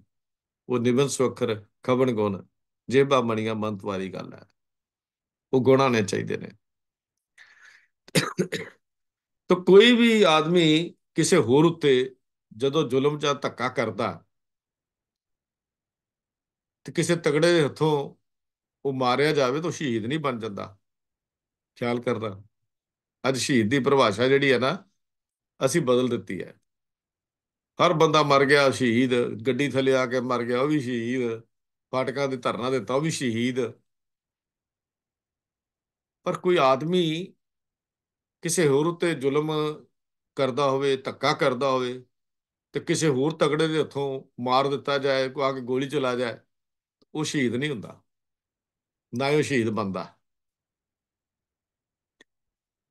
ਦੂਜਾ ਜਿਹੜਾ ਜ਼ਰੂਰੀ ਗੁਣ ਹੈ ਕਿ ਜ਼ੁਲਮ ਕਰਨ ਵਾਲੇ ਨੂੰ ਕੋਈ ਇਹੋ ਜਿਹਾ ਮੌਕਾ ਨਾ ਦਿੱਤਾ ਜਾਏ ਕਿ ਜਿਸ ਉੱਤੇ ਉਹ ਜ਼ੁਲਮ ਕਰਨਾ ਹੈ ਜਾਂ ਜ਼ੁਲਮ ਕਰਦਾ ਉਹ ਹੋਰ ਜ਼ੁਲਮ ਕਰਦਾ ਹੀ ਚਲਾ ਜਾਏ। ਇਹ ਵੀ ਬੜੀ ਕਮਾਲ ਦੀ ਚੀਜ਼ ਹੈ ਵੀ ਕਿਸੇ, ਜਿਹੜਾ ਸ਼ਹਾਦਤ ਦੇ ਪਿੱਛੇ ਇੱਕ ਗੁਣ ਹੋਣਾ ਚਾਹੀਦਾ ਹੈ, ਉਹ ਇਹ ਹੈ ਕਿ ਜ਼ੁਲਮ ਕਰਨ ਵਾਲੇ ਨੂੰ ਕੋਈ ਇਹੋ ਜਿਹਾ ਕੋਈ ਮੌਕਾ ਨਾ ਦਿੱਤਾ ਜਾਏ ਜਿਸ ਕਰਕੇ ਉਹ ਜ਼ੁਲਮ ਕਰਦਾ ਹੀ ਜਾਏ। ਜੇ ਇੱਕ ਤਕੜਾ ਮਨੁੱਖ, ਉਦਾਹਰਨ ਦੀ ਗੱਲ ਕਰ ਲਵਾਂ, ਮਾੜੇ ਨੂੰ ਮਾਰੇ, ਮਾਰਾ ਕਰ ਤਾਂ ਕੁਝ ਨਾ ਸਕੇ ਤੇ ਅੱਗੋਂ ਗਾਲਾਂ ਹੀ ਕੱਢੀ ਜਾਏ, ਕਰ ਤਾਂ ਕੁਝ ਸਕਦਾ ਨਹੀਂ ਸੀ, ਮੂੰਹ ਤੋਂ ਬੁੜ ਬੁੜ ਬੁੜ ਬੁੜ ਗਾਲਾਂ ਕੱਢੀ ਜਾਵੇ, ਤਾਂ ਉਹ ਤਕੜੇ ਨੂੰ ਜ਼ੁਲਮ ਕਰਨ ਦਾ ਇੱਕ ਹੋਰ ਬਹਾਨਾ ਦੇ ਰਿਹਾ ਹੈ। ਲੋ ਜੀ ਇਹਨੇ ਗਾਲਾਂ ਕੱਢੀਆਂ ਮੈਂ ਤਾਂ ਮਾਰਿਆ, ਉਹ ਇੱਕ ਹੋਰ ਬਹਾਨਾ ਦੇ ਰਿਹਾ ਤਕੜੇ ਮਨੁੱਖ ਨੂੰ, ਬਿਲੋ ਇਹ ਇਸ ਤਰ੍ਹਾਂ ਕੀਤਾ ਮੈਂ ਤਾਂ ਮਾਰਿਆ। ਮਾੜੇ ਮਨੁੱਖ ਦੇ ਦਿਲ ਵਿੱਚ ਨਫ਼ਰਤ ਵੱਧਦੀ ਜਾਏਗੀ, ਜਿਸ ਕਰਕੇ ਆਤਮਿਕ ਦ੍ਰਿਸ਼ਟੀਕੋਣ ਨੂੰ ਆਪਾਂ ਜਦ ਦੇਖੀਏ ਤੇ ਇਹ ਸਾਰਾ ਕੁਝ ਜਿਹੜਾ ਹੈ ਇਹ ਫਜ਼ੂਲ ਹੈ, ਇਹਦੀ ਕੋਈ ਵੈਲਿਊ ਨਹੀਂ ਹੈ। ਉਹਨੇ ਬੋਲਿਆ, ਉਹਨੇ ਮਾਰ ਲਿਆ, ਉਹਨੇ ਢਾ ਲਿਆ, ਇਹਦਾ ਧਰਮ ਦੇ ਨਾਲ ਕੋਈ ਸੰਬੰਧ ਹੀ ਨਹੀਂ ਬਣਦਾ। ਤੋ ਗੁਰੂ ਤੇਗ ਬਹਾਦਰ ਸਾਹਿਬ ਸੱਚੇ ਪਾਤਸ਼ਾਹ ਜੀ ਦੀ ਜਦੋਂ ਅਸੀਂ ਗੱਲ ਕਰਦੇ ਹਾਂ ਜਾਂ ਉਹਨਾਂ ਦੀ ਯਾਦ ਵਿੱਚ ਅਸੀਂ ਜਦੋਂ ਕੋਈ ਗੱਲ ਕਰਦੇ ਹਾਂ ਜਾਂ ਸੁਣਦੇ ਹਾਂ ਜਾਂ ਵਿਚਾਰ ਕਰਦੇ ਹਾਂ, ਪਿੱਛੇ ਵੀ ਅਸੀਂ ਕੀਤੀ, ਅੱਗੋਂ ਵੀ ਵਿਚਾਰ ਕਰਨੀ ਹੈ। ਵੀਰ ਵਰਿੰਦਰਪਾਲ ਸਿੰਘ ਨੇ ਹਲੇ ਇੱਕ ਲੈਕਚਰ ਹੋਰ ਕਰਨਾ, ਤੇ ਮੈਂ ਉਹ ਪੱਖ ਬਹੁਤਾ ਛੂਹਣਾ ਨਹੀਂ ਹੈ, ਸ਼ਹਾਦਤ ਕਿਵੇਂ ਹੋਈ ਇਹ ਬਹੁਤਾ ਨਹੀਂ ਛੂਹਣਾ। ਮੈਂ ਸਿਰਫ ਇਹ ਗੱਲ ਕਰਨੀ ਹੈ ਕਿ ਗੁਰੂ ਤੇਗ ਬਹਾਦਰ ਸਾਹਿਬ ਮਹਾਰਾਜ ਦੀ ਜਿਹੜਾ ਉਪਕਾਰ ਸੀ, ਉਹਦਾ ਦ੍ਰਿਸ਼ਟੀਕੋਣ ਕੀ ਸੀ, ਉਹ ਦੇਖਣ ਦੀ ਲੋੜ ਪੈ ਗਈ। ਉਹ ਸ਼ਹਾਦਤ ਕਿਸ ਦ੍ਰਿਸ਼ਟੀਕੋਣ ਤੋਂ ਹੋਈ, ਇਹ ਗੱਲ ਅਸੀਂ ਦੇਖਣੀ ਹੈ ਜਾਂ ਇਹ ਗੱਲ ਅਸੀਂ ਵਿਚਾਰਨੀ ਹੈ। ਕਈ ਲੋਕ ਇਹ ਕਹਿਣ ਲੱਗ ਪਏ ਕਿ ਗੁਰੂ ਤੇਗ ਬਹਾਦਰ ਸਾਹਿਬ ਜੀ ਨੇ ਦੇਸ਼ ਦੀ ਖਾਤਰ ਕੁਰਬਾਨੀ ਦੇ ਦਿੱਤੀ। ਆਪਣੇ ਵੱਲੋਂ ਇਹੋ ਜਿਹੇ ਸੱਜਣ ਜਿਹੜੇ ਨੇ ਇਹ ਕਹਿਣ ਵਾਲੇ ਗੁਰੂ ਤੇਗ ਬਹਾਦਰ ਸਾਹਿਬ ਦੀ ਇੱਜ਼ਤ ਵਿੱਚ ਬੜਾ ਵਾਧਾ ਕਰਦੇ ਨੇ। ਇੱਕ ਉਹਨਾਂ ਦੀ ਸੋਚ ਇਹੀ ਹੁੰਦੀ ਹੈ ਵੀ ਦੇਸ਼ ਲਈ ਕੁਰਬਾਨੀ ਕੀਤੀ। ਪਰ ਮੈਂ ਇਹ ਗੱਲ ਕਹਿਣਾ ਕਿ ਦੇਸ਼ ਵਿੱਚ ਸੇਵਾ ਕਰਨ ਵਾਲਾ ਦੂਜੇ ਦੇਸ਼ ਵਿੱਚ ਬਾਗੀ ਕਿਹਾ ਜਾਂਦਾ। ਇੱਕ ਦੇਸ਼ 'ਚ ਸੇਵਾ ਕਰਨ ਵਾਲਾ ਦੂਜੇ ਦੇਸ਼ ਨੂੰ ਬਾਗੀ ਕਿਹਾ ਜਾਂਦਾ। ਹਕੂਮਤ ਦਾ ਤਾਂ ਬਾਗੀ ਕਿਹਾ ਜਾਂਦਾ। ਆਪਣੇ ਦੇਸ਼ ਦੀ ਸੇਵਾ ਕਰਨ ਵਾਲਾ ਆਪਣੇ ਦੇਸ਼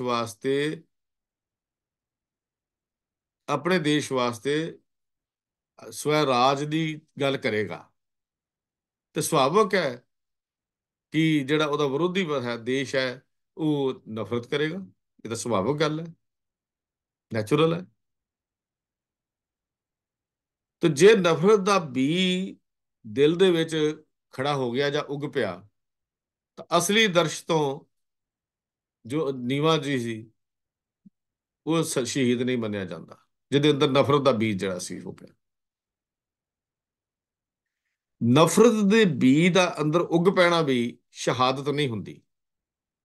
ਕਿਸੇ ਨੂੰ ਨਫ਼ਰਤ ਕਰਕੇ, ਰਾਜੇ ਨੂੰ ਨਫ਼ਰਤ ਕਰਕੇ, ਰਾਜ ਭਾਗ ਨੂੰ ਨਫ਼ਰਤ ਕਰਕੇ ਸ਼ਹਾਦਤ ਦੇਣੀ, ਇਹ ਸ਼ਹਾਦਤ ਨਹੀਂ ਹੁੰਦੀ। ਆਪਣੀ ਜਾਨ ਕੁਰਬਾਨ ਕਰਦੇ ਨੂੰ ਸ਼ਹਾਦਤ ਨਹੀਂ ਕਿਹਾ ਜਾਂਦਾ, ਨਾ ਇਹ ਸੱਚਾ ਸ਼ਹੀਦ ਮੰਨਿਆ ਜਾ ਸਕਦਾ ਹੈ। ਪਰ ਇੱਕ ਗੱਲ ਹੋਰ ਮੈਂ ਗੱਲ ਕਰਨਾ, ਦੇਸ਼ ਕਾਲ ਦੀਆਂ ਹੱਦ ਬੰਦਿਆਂ ਨੂੰ ਪਾਰ ਕਰਕੇ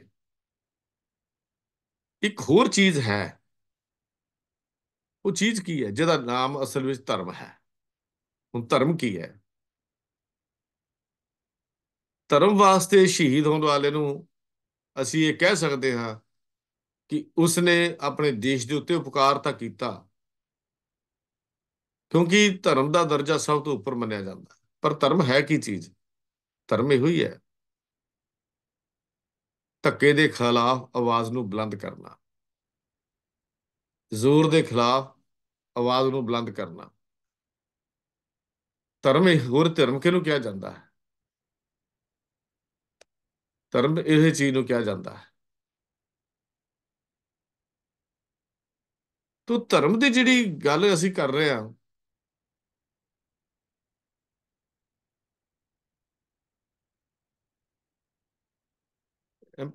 ਐਮਪੀਸੀ ਦੀ ਕੋਈ ਪ੍ਰੋਬਲਮ ਆਈ ਹੈ?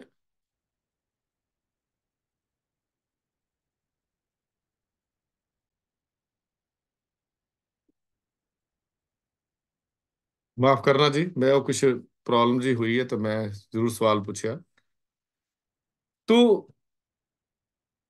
ਮੈਂ ਗੱਲ ਕਰ ਰਿਹਾ ਸੀ ਵਿਦੇਸ਼ ਦੀਆਂ ਹੱਦਾਂ ਬੰਨਿਆਂ ਤੋਂ ਪਰੇ ਜਾ ਕੇ ਇੱਕ ਨਾਮ ਚੀਜ਼ ਹੈ ਜਿਹਦਾ ਨਾਂ ਹੈ ਧਰਮ। ਧਰਮ ਕੀ ਚੀਜ਼ ਹੈ? ਧਰਮ ਚੌਂਕੜੀਆਂ ਮਾਰ ਕੇ ਬੈਠ ਜਾਣਾ ਧਰਮ ਨਹੀਂ ਹੈ। ਤੁਹਾਡੇ ਸਾਹਮਣੇ ਕਿਸੇ ਦੀ ਪੱਤ ਲੁੱਟੀ ਜਾ ਰਹੀ ਹੋਵੇ ਤੇ ਤੁਸੀਂ ਅੱਖਾਂ ਮੀਟ ਕੇ ਵਾਗਰੂ ਵਾਗਰੂ ਕਰੀ ਜਾਈਏ, ਇਹ ਵੀ ਧਰਮ ਨਹੀਂ ਹੈ। ਧਰਮ ਲੋੜਵੰਦ ਦੀ ਸਹਾਇਤਾ ਸਿਖਾਉਂਦਾ ਹੈ। ਧਰਮ ਨਿਮਾਣੇ ਦੀ ਬਾਹ ਫੜਨ ਦੀ ਗੱਲ ਕਰਦਾ ਹੈ। ਧਰਮ ਨਿਤਾਣੇ ਦੀ ਬਾਹ ਫੜਨ ਦੀ ਗੱਲ ਕਰਦਾ ਹੈ। ਧਰਮ ਧੱਕਾ ਹੋ ਰਿਹਾ ਹੋਵੇ ਉਹਦੇ ਖਿਲਾਫ ਆਵਾਜ਼ ਚੁੱਕਣ ਦੀ ਗੱਲ ਕਰਦਾ ਹੈ। ਜਿਹੜੇ ਗੁਰੂ ਨਾਨਕ ਪਾਤਸ਼ਾਹ ਨੇ ਉਸ ਵੇਲੇ ਦੇ ਬਾਬਰ ਹਕੂਮਤ ਦੇ ਅੱਗੇ ਇਹ ਗੱਲ ਚੁੱਕੀ ਸੀ, ਜਾਬਰ ਕਹਿ ਕੇ, ਬਾਬਰ ਤੂੰ ਜਾਬਰ ਹੈ, ਧੱਕਾ ਕੀਤਾ। ਪਹਿਲੇ ਬਾਬਰ ਨੂੰ ਜਾਬਰ ਨਹੀਂ ਕਿਹਾ, ਗੁਰੂ ਨਾਨਕ ਨੇ ਵੇਲੇ ਦੇ ਕਾਦੀ ਨੂੰ ਵੀ ਕਿਹਾ, ਵੇਲੇ ਦੇ ਜੋਗੀ ਨੂੰ ਵੀ ਕਿਹਾ। ਗੁਰੂ ਨਾਨਕ ਪਾਤਸ਼ਾਹ ਨੇ ਵੇਲੇ ਦੇ ਕਾਜੀ ਜੋਗੀ, ਇਹ ਸਾਰੇ ਧਰਮ ਦੇ ਆਗੂ ਜਿਹੜਾ ਉਸ ਵੇਲੇ ਸੀ, ਸਭ ਦੇ ਖਿਲਾਫ ਆਵਾਜ਼ ਬੁਲੰਦ ਕੀਤੀ। ਕਾਦੀ ਕੂੜ ਬੋਲ ਮਲ ਖਾਏ, ਬਾਮਨ ਨਹਾਵੇ ਜੀਆਂ ਕਾਏ, ਜੋਗੀ ਜੁਗਤ ਨਾ ਜਾਣੇ ਅੰਧ ਤੀਨੇ ਉਜਾੜੇ ਕਾ ਬੰਧ। ਗੁਰੂ ਸਾਹਿਬ ਤਾਂ ਕਹਿੰਦੇ ਤੂੰ ਇਹ ਗੱਲਾਂ ਧਰਮ ਦੀਆਂ ਕਰ, ਤੂੰ ਤਾਂ ਉਜਾੜਨ ਦਾ ਠੇਕਾ ਲਿਆ ਹੋਇਆ, ਇਹ ਧਰਮ ਹੁੰਦਾ ਹੈ? ਧਰਮ ਦੀ ਗੱਲ ਕਰਦੇ ਹੋ, ਨਿਆਂ ਦੀ ਕੁਰਸੀ ਤੇ ਬੈਠ ਕੇ ਰਿਸ਼ਵਤ ਲੈਂਦੇ ਹੋ, ਨਿਆਂ ਦੀ ਥਾਂ ਤੇ ਅਨਿਆਂ ਕਮਾਉਂਦੇ ਹੋ, ਜ਼ੋਰਾਂ ਵਾਰਾਂ ਦੇ ਹੱਕ 'ਚ ਬੋਲਦੇ ਹੋ, ਗਰੀਬ ਦੇ ਉੱਤੇ ਹੁੰਦੇ ਜ਼ੁਲਮ ਦੇ ਖਿਲਾਫ ਤੁਸੀਂ ਆਪਣੀ ਆਵਾਜ਼ ਨਹੀਂ, ਇਹ ਧਰਮ ਹੁੰਦਾ ਹੈ? ਇਹਨੂੰ ਤੁਸੀਂ ਧਰਮ ਕਹਿੰਦੇ ਹੋ? ਧਰਮ ਦੇ ਆਗੂ ਇਹ ਹੁੰਦੇ ਨੇ। ਤੇ ਗੁਰੂ ਨਾਨਕ ਪਾਤਸ਼ਾਹ ਦੀ ਜਿਹੜੀ ਧਰਮ ਦੀ ਪਰਿਭਾਸ਼ਾ ਸੀ, ਉਹਦੇ ਧਰਮ ਦੀ ਪਰਿਭਾਸ਼ਾ ਜਿਹੜੀ ਸੀ, ਉਹ ਗੁਰੂ ਨਾਨਕ ਪਾਤਸ਼ਾਹ ਨੇ ਇਹ ਨਹੀਂ ਮੰਨੀ। ਕਰਮ ਕਰਨਾ ਧਰਮ ਨਹੀਂ, ਬੇਕਰਮ ਕਰੀ ਚੱਲੋ, ਆਪਣਾ ਲੋਕਾਂ ਨੂੰ ਦਿਖਾਵਾ ਚੱਲੀ ਕਰੀ ਚੱਲੋ, ਉਹਨੂੰ ਧਰਮ ਨਹੀਂ ਮੰਨਿਆ। ਗੁਰੂ ਨਾਨਕ ਪਾਤਸ਼ਾਹ ਨੂੰ ਧਰਮ ਨਹੀਂ ਮੰਨਦੇ। ਤਾਂ ਸਤਿਗੁਰੂ ਜੀ ਦੇ ਇੱਕ ਕ੍ਰਾਂਤੀਕਾਰੀ ਵਿਚਾਰਧਾਰਾ ਉਸ ਵੇਲੇ ਪ੍ਰਗਟ ਕੀਤੀ ਜਦੋਂ ਗੁਰੂ ਨਾਨਕ ਪਾਤਸ਼ਾਹ ਆਉਂਦੇ ਨੇ। ਧਰਮ ਦੀ ਪਰਿਭਾਸ਼ਾ ਜਿਹੜੀ ਸੀ ਦੁਨੀਆ ਦੇ ਵਿੱਚੋਂ ਬਦਲ ਦਿੱਤੀ। ਗੁਰੂ ਨਾਨਕ ਨੇ ਸਭ ਤੋਂ ਪਹਿਲਾਂ ਮੌਤ ਦਾ ਭੈ ਅੰਦਰੋਂ ਦੂਰ ਕੀਤਾ। ਉਸ ਪ੍ਰਮਾਤਮਾ ਦੀ ਇੱਕ ਔਲਾਦ ਹੋਣ ਦੀ ਗੱਲ ਪੈਦਾ ਕੀਤੀ ਗੁਰੂ ਨਾਨਕ ਪਾਤਸ਼ਾਹ ਜੀ ਨੇ, ਕਿਉਂਕਿ ਧਰਮ ਦਾ ਦਰਜਾ ਸਾਡੇ ਦੇਸ਼ਾਂ ਵਿੱਚ ਸਭ ਤੋਂ ਉੱਤਮ ਗਿਣਿਆ ਜਾਂਦਾ ਹੈ। ਤੇ ਧਰਮ ਹੈ ਕੀ ਗੱਲ? ਇਹ ਪਰਿਭਾਸ਼ਾ ਧਰਮ ਦੀ ਜਿਹੜੀ ਸੀ, ਇਹ ਗੁਰੂ ਨਾਨਕ ਤੋਂ ਪਹਿਲਾਂ ਕਿਸੇ ਨੇ ਸੁਣੀ ਮੰਨੀ ਨਹੀਂ ਸੀ। ਧਰਮ ਕੀ ਹੈ? ਧਰਮ ਦੇ ਧਰਮ ਉਹੀ ਨਿਯਮ ਹਨ ਜੋ ਸਾਰੇ ਦੇਸ਼ਾਂ ਵਿੱਚ ਇੱਕੋ ਜਿਹੀ ਉਦਰਤ ਰੱਖਦੇ ਹੋਣਗੇ। ਧਰਮ ਕੀ ਹੈ? ਉਹ ਬੜਾ ਵਧੀਆ, ਅਸਲ ਵਿੱਚ ਭੈੜੀ ਬੁੱਧੀ ਨੂੰ, ਭੈੜੀ ਵਿਚਾਰਾਂ ਨੂੰ, ਭੈੜੇ ਬੁੱਧਾਂ ਨੂੰ ਹਟਾਉਣਾ ਧਰਮ ਹੈ। ਅਨਿਆਂ ਦੇ ਖਿਲਾਫ, ਧੱਕੇ ਦੇ ਖਿਲਾਫ, ਜ਼ੁਲਮ ਦੇ ਖਿਲਾਫ ਆਵਾਜ਼ ਨੂੰ ਬੁਲੰਦ ਕਰਨਾ ਧਰਮ ਹੈ। ਤੇ ਇਹ ਧਰਮ ਜਿਹੜਾ ਹੈ ਕਿਸੇ ਇੱਕ ਧਰਮ ਦਾ ਨਹੀਂ, ਸਾਰੀ ਦੁਨੀਆ ਦਾ ਧਰਮ ਹੈ। ਇਹਨੂੰ ਸਾਂਝਾ ਧਰਮ ਕਹਿੰਦੇ ਨੇ। ਇਹ ਧਰਮ ਸਾਰੀ ਦੁਨੀਆ ਦਾ ਸਾਂਝਾ ਧਰਮ ਮੰਨਿਆ ਜਾਂਦਾ ਹੈ, ਜਿਹੜਾ ਇਸ ਤਰ੍ਹਾਂ ਦਾ ਧਰਮ ਹੈ। ਮੁਗਲ ਹਾਕਮ ਉਸ ਵੇਲੇ ਹਿੰਦੂ ਜਨਤਾ ਦੇ ਉੱਤੇ ਧੱਕੇ ਕਰ ਰਹੇ ਸਨ। ਜ਼ੁਲਮ ਕਰ ਰਿਹਾ ਸੀ। ਸਤਿਗੁਰੂ ਗੁਰੂ ਤੇਗ ਬਹਾਦਰ ਸਾਹਿਬ ਜੀ ਨੇ ਇਸ ਅਨਿਆਂ ਦੇ ਖਿਲਾਫ ਆਪਣੀ ਆਵਾਜ਼ ਬੁਲੰਦ ਕੀਤੀ। ਨਤੀਜਾ ਇਹ ਨਿਕਲਿਆ ਕਿ ਉਹਨਾਂ ਨੂੰ ਗ੍ਰਿਫਤਾਰ ਕੀਤਾ ਗਿਆ।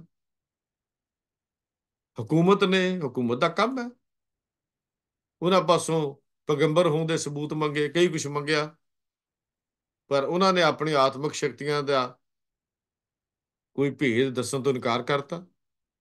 ਬਿਲਕੁਲ ਆਤਮਿਕ ਸ਼ਕਤੀਆਂ ਦਿਖਾਉਣੀਆਂ, ਕਰਾਮਾਤ ਦਿਖਾਉਣੀ ਗੁਰੂ ਨਾਨਕ ਦੇ ਧਰਮ ਵਿੱਚ ਨਹੀਂ ਸੀ। ਮੈਂ ਆਪਣੇ ਆਪ ਨੂੰ ਪੈਗੰਬਰ ਦੱਸਣ ਦੇ ਲਈ ਆਤਮਿਕ ਕਰਾਮਾਤ ਦਿਖਾਉਣੀ ਇਹ ਸਿੱਖ ਧਰਮ ਦੇ ਅਨੁਕੂਲ ਹੈ ਹੀ ਨਹੀਂ ਸੀ। ਚਾਹੇ ਉਹਨਾਂ ਨੂੰ ਸ਼ਰਤ ਰੱਖੀ ਵੀ ਕਰਾਮਾਤਾਂ ਦਿਖਾਓ। ਇਹ ਇਤਿਹਾਸ ਤੁਹਾਡਾ ਜ਼ਿਕਰ ਕਰਨਗੇ ਵੱਖਰੇ ਤੌਰ ਤੇ। ਮੈਂ ਸਿਰਫ ਇੱਕ ਗੱਲ ਸ਼ਹਾਦਤ ਦੀ ਕਰਨੀ ਚਾਹੁੰਦਾ, ਸੱਚੀ ਸ਼ਹਾਦਤ ਦੀ। ਇਤਿਹਾਸ 'ਚ ਵੀ ਗੱਲ ਆਉਂਦੀ ਹੈ ਕਿ ਭਾਈ ਮਤੀ ਦਾਸ ਜੀ ਨੇ ਉਹਨਾਂ ਕਈਆਂ ਨੇ ਇਹ ਵੀ ਗੱਲ ਲਿਖੀ ਹੈ ਵੀ ਭਾਈ ਮਤੀ ਦਾਸ ਜੀ ਨੇ ਕਿਹਾ ਤੇ ਮੈਂ ਇਹ ਕਰਕੇ ਦਿਖਾਣਾ, ਪਰ ਨਹੀਂ, ਭਾਈ ਮਤੀ ਦਾਸ ਦਾ ਜੀਵਨ ਇਹੋ ਜਿਹਾ ਨਹੀਂ ਸੀ। ਗੁਰੂ ਕਾ ਸਿੱਖ ਗੁਰੂ ਦੇ ਹੁਕਮ ਦੇ ਵਿਰੁੱਧ ਜਾ ਨਹੀਂ ਸਕਦਾ। ਆਪ ਜੀ ਨੂੰ ਯਾਦ ਹੋਏਗਾ, ਜਦੋਂ ਸਾਈਂ ਮੀਆਂ ਮੇਰ ਗੁਰੂ ਅਰਜਨ ਦੇਵ ਮਹਾਰਾਜ ਦੇ ਕੋਲ ਸ਼ਹੀਦ ਹੋਣ ਦੇ ਸਮੇਂ ਆਉਂਦਾ ਹੈ, ਸਤਿਗੁਰੂ ਦੇ ਉੱਤੇ ਹੋਏ ਜ਼ੁਲਮ ਨੂੰ ਦੇਖਦਾ, ਤੱਤੀ ਤਵੀ ਤੇ ਬੈਠਿਆ ਨੂੰ, ਤੇ ਆ ਕੇ ਕਹਿੰਦਾ, ਪਾਤਸ਼ਾਹ ਹੁਕਮ ਕਰੋ, ਮੈਂ ਲਾਹੌਰ ਦੀ ਇੱਟ ਨਾਲ ਇੱਟ ਖੜਕਾ ਦਿਆਂ। ਤੇ ਅੱਗੋਂ ਸਾਈਂ ਗੁਰੂ ਅਰਜਨ ਦੇਵ ਮਹਾਰਾਜ ਦਾ ਜਵਾਬ ਬੜਾ ਖੂਬਸੂਰਤ ਸੀ। ਕਹਿਣ ਲੱਗੇ, ਸਾਈਂ ਜੀ, ਆਤਮਿਕ ਸ਼ਕਤੀਆਂ ਦਾ ਇਸਤੇਮਾਲ, ਆਤਮਿਕ ਸ਼ਕਤੀਆਂ ਦੀ ਵਰਤੋਂ ਇਸ ਨਾਸ਼ਵਾਨ ਸਰੀਰ ਲਈ ਨਹੀਂ ਕਰੀਦੀ।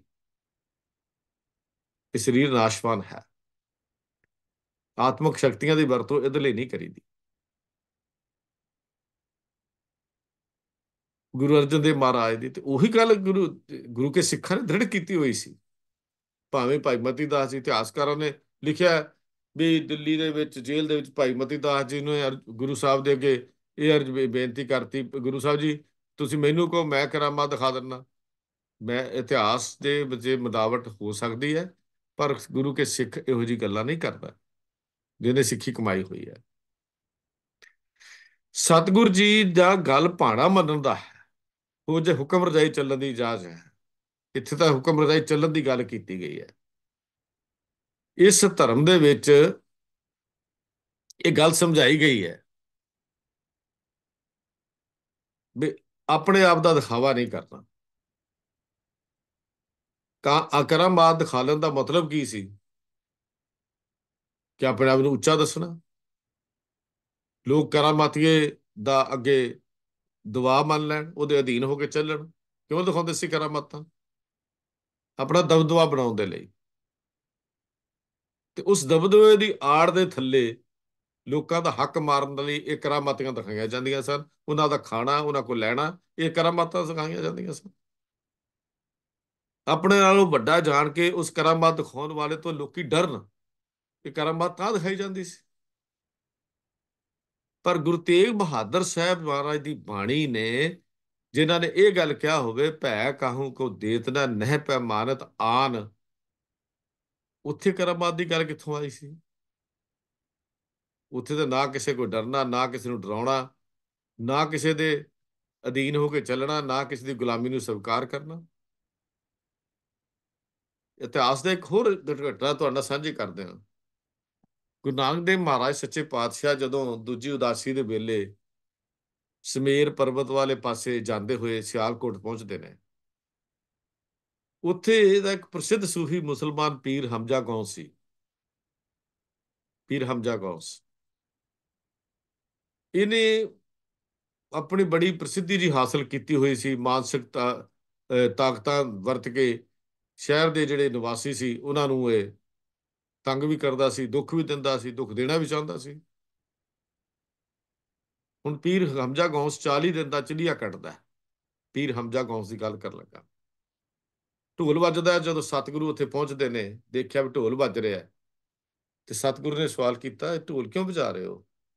ਅਖੇ ਪੀਰ ਜੀ ਅੱਜ ਪ੍ਰਗਟ ਹੋਣਾ ਹੈ, 40 ਦਿਨ ਦੀਆਂ ਤਪ ਕਰਕੇ ਉਹਨਾਂ ਨੇ ਬਾਹਰ ਆਉਣਾ ਹੈ। ਤੇ ਸਤਿਗੁਰੂ ਨੇ ਪੁੱਛਿਆ, ਢੋਲ ਵਾਕਿਆ ਕਿਉਂ ਹੋ ਰਿਹਾ ਹੈ? ਉਹਨਾਂ ਦਾ ਸਵਾਗਤ ਕਰਨਾ ਹੈ। ਸਤਿਗੁਰੂ ਜੀ ਨੇ ਢੋਲ ਬੰਦ ਕਰਵਾ ਦਿੱਤਾ। ਹੁਣ ਢੋਲ ਵੱਜਣਾ ਬੰਦ ਹੋ ਗਿਆ ਤੇ ਪੀਰ ਜੀ ਬਾਹਰ ਨਾ ਆਉਣ। ਬਾਹਰ ਕਿੱਦਾਂ ਪ੍ਰਗਟ ਹੋਣ? ਅਸਲ ਵਿੱਚ ਤਾਂ ਪੀਰ ਦੇ ਅੰਦਰ ਹਉਮੈ ਸੀ ਵੀ ਮੇਰੀ ਵਾਹਵਾ ਹੋਏਗੀ। ਜਦੋਂ ਬਾਹਰ ਆਇਆ, ਅੱਗ ਵਾਂਗੂ ਸੜਿਆ ਹੋਇਆ, ਕਿੱਥੇ ਦੁਨੀਆ, ਕੋਈ ਵੀ ਨਹੀਂ, ਖਾਲੀ ਪਨਾਲ ਦੇਖ ਕੇ ਪੀਰ ਤਾਂ ਉੱਥੇ ਗਸ਼ ਖਾ ਕੇ ਡਿੱਗ ਪਿਆ। ਪੀਰ ਹਮਜ਼ਾ ਗੌਸ। ਉੱਥੇ ਸਤਿਗੁਰੂ ਨੇ ਫਿਰ ਸਮਝਾਇਆ ਪੀਰ ਹਮਜ਼ਾ ਗੌਸ ਨੂੰ। ਕਹਿਣ ਲੱਗੇ ਇਹ ਆਪਣੀ ਸ਼ਕਤੀਆਂ ਨੂੰ ਦਿਖਾ ਕੇ ਲੋਕਾਂ ਤੇ ਪ੍ਰਭਾਵ ਪਾਉਣਾ ਧਰਮ ਨਹੀਂ ਹੈ। ਪੀਰ ਹਮਜ਼ਾ ਗੌਸ ਤੇ ਉੱਥੇ ਦੀ ਅੱਜ ਵੀ ਸਿਆਲਕੋਟ ਦੇ ਵਿੱਚ ਉਹਦੀ ਯਾਦ 'ਚ ਇੱਕ ਗੁਰਦੁਆਰਾ ਬਾਬੇ ਦੀ ਬੇਰ ਕਰਕੇ ਜਿਹੜਾ ਪ੍ਰਸਿੱਧ ਹੈ, ਜਿੱਥੇ ਮੋਰਚਾ ਵੀ ਲੱਗਾ ਸੀ, ਬਾਬੇ ਦੀ ਬੇਰ ਦਾ ਮੋਰਚਾ। ਅੱਜ ਕੱਲ੍ਹ ਇਹ ਪਾਕਿਸਤਾਨ ਦੇ ਵਿੱਚ ਹੈ। ਇਹ ਸਿਆਲਕੋਟ ਦੇ ਵਿੱਚ ਇਹ ਅੱਜ ਵੀ ਉੱਥੇ ਉਹ ਸਥਾਨ ਉਹ ਹੈ।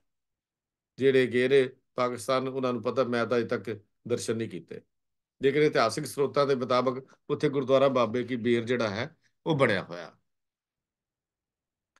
ਤੋ ਇਹ ਜਿਹੜਾ ਸਿਸਟਮ ਗੱਲ ਕਰ ਰਿਹਾ ਮੈਂ, ਪੀਰ ਹਮਜ਼ਾ ਗੌਸ ਦੀ ਉਦਾਹਰਨ ਤਾਂ ਦਿੱਤੀ, ਵਿੱਚੋਂ ਆ ਗਈ ਦਿਮਾਗ ਦੇ ਵਿੱਚ ਵੀ ਕਰਾਮਾਤ ਧਰਮ ਦੇ ਨਾਂ ਦੇ ਉੱਤੇ ਇਹ ਰੁਕਾਵਟ ਮੰਨੀ ਜਾਂਦੀ ਹੈ।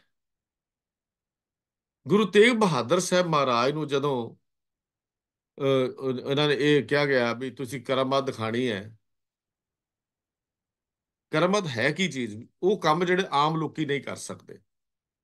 ਪਹਿਲਾਂ ਤਾਂ ਕਰਾਮਾਤ ਦੀ ਪਰਿਭਾਸ਼ਾ ਵੀ ਥੋੜੀ ਸਮਝ ਕੇ ਦੇਖੋ ਵੀ ਉਹ ਕੰਮ ਜਿਹੜੇ ਆਮ ਲੋਕੀ ਨਹੀਂ ਕਰ ਸਕਦੇ। ਕਰਾਮਾਤ ਕੀ ਚੀਜ਼ ਹੈ? ਉਹਨਾਂ ਤੋਂ ਵੱਧ ਤਾਕਤ, ਉਹਨਾਂ ਤੋਂ ਵੱਧ ਸ਼ਕਤੀ, ਉਹਨਾਂ ਤੋਂ ਵੱਧ ਆਤਮਿਕ ਬਲ, ਉਹਨੂੰ ਕਰਾਮਾਤ ਕਹਿੰਦੇ ਨੇ। ਜਿਹੜਾ ਆਮ ਲੋਕ ਨਹੀਂ ਕਰ ਸਕਦੇ ਉਹਨੂੰ ਕਰਾਮਾਤ ਕਿਹਾ ਜਾਂਦਾ ਹੈ। ਜਿਹੜਾ ਮਨੁੱਖ ਸਦਾ ਹੀ ਆਪਣੇ ਮਨ ਨੂੰ ਰੋਕ ਕੇ ਕੋਈ ਖਾਸ ਤਾਕਤ ਹਾਸਲ ਕਰਨ ਦਾ ਯਤਨ ਕਰਦਾ ਰਵੇ ਤੇ ਉਸ ਵਿੱਚੋਂ ਕੁਝ ਹਾਸਲ ਕਰ ਵੀ ਲਵੇ। ਗੱਲ ਬਹੁਤੀ ਔਖੀ ਨਹੀਂ, ਕਿਸੇ ਦੀ ਅੰਦਰਲੀ ਗੱਲ ਲੱਭ ਲੈਣੀ, ਕਰ ਲੈਣੀ। ਇਹ ਤਾਂ ਧਰਮ ਦੇ ਨਾਂ ਤੇ ਪਹਿਲੀ ਗੱਲ ਹੈ, ਅਵਸਥਾਵਾਂ ਦੀ ਤਾਂ ਪਹਿਲੀ ਗੱਲ ਹੈ। ਕਿਸੇ ਦਿਲ ਦੀ ਗੱਲ ਜਾਣ ਲੈਣੀ, ਉਹਦੀ ਦੱਸ ਦੇਣੀ, ਕਰ ਦੇਣੀ, ਇਹ ਕੋਈ ਧਰਮੀ ਬੰਦੇ ਲਈ ਔਖੀ ਗੱਲ ਨਹੀਂ।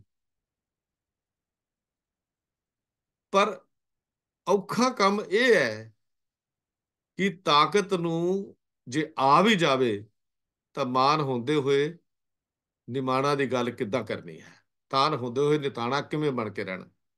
ਅਸਲੀ ਗੱਲ ਇਹ ਹੈ, ਉਹਨੂੰ ਸੰਭਾਲਿਆ ਕਿਵੇਂ ਜਾਵੇ। ਤਾਕਤ ਨੂੰ ਕਿਸੇ ਦੁਨੀਆ ਨੂੰ ਦਿਖਾਉਣ ਦੇ ਲਈ ਨਾ ਵਰਤਿਆ ਜਾਵੇ। ਇਹ ਤਾਕਤਾਂ ਸੰਸਾਰ ਦੀ ਪ੍ਰਸਿੱਧੀ ਲਈ ਨਾ ਹੋਣ, ਧਰਮ ਦੀਆਂ ਨਾਂ ਤੇ ਆਈਆਂ ਹੋਈਆਂ। ਕਿਉਂਕਿ ਗੁਰੂ ਸਾਹਿਬ ਇਹ ਕਹਿੰਦੇ ਨੇ, 9 ਨਿਧੀਆਂ 18 ਸਿੱਧੀਆਂ ਪਿੱਛੇ ਲੱਗੀਆਂ ਫਿਰੇ, ਜੋ ਹਰ ਹਿਰਦੇ ਸਦਾ ਵਸਾਏ। ਇਹ ਤਾਂ ਆਉਣਗੀਆਂ, ਆਮ ਗੱਲ ਹੈ। ਧਰਮ ਦੀ ਦੁਨੀਆ 'ਚ ਇਹਦਾ ਦੀ ਵੈਲਿਊ ਕੋਈ ਨਹੀਂ, ਕੀਮਤ ਕੋਈ ਨਹੀਂ, ਕੋਈ ਕੀਮਤ ਨਹੀਂ।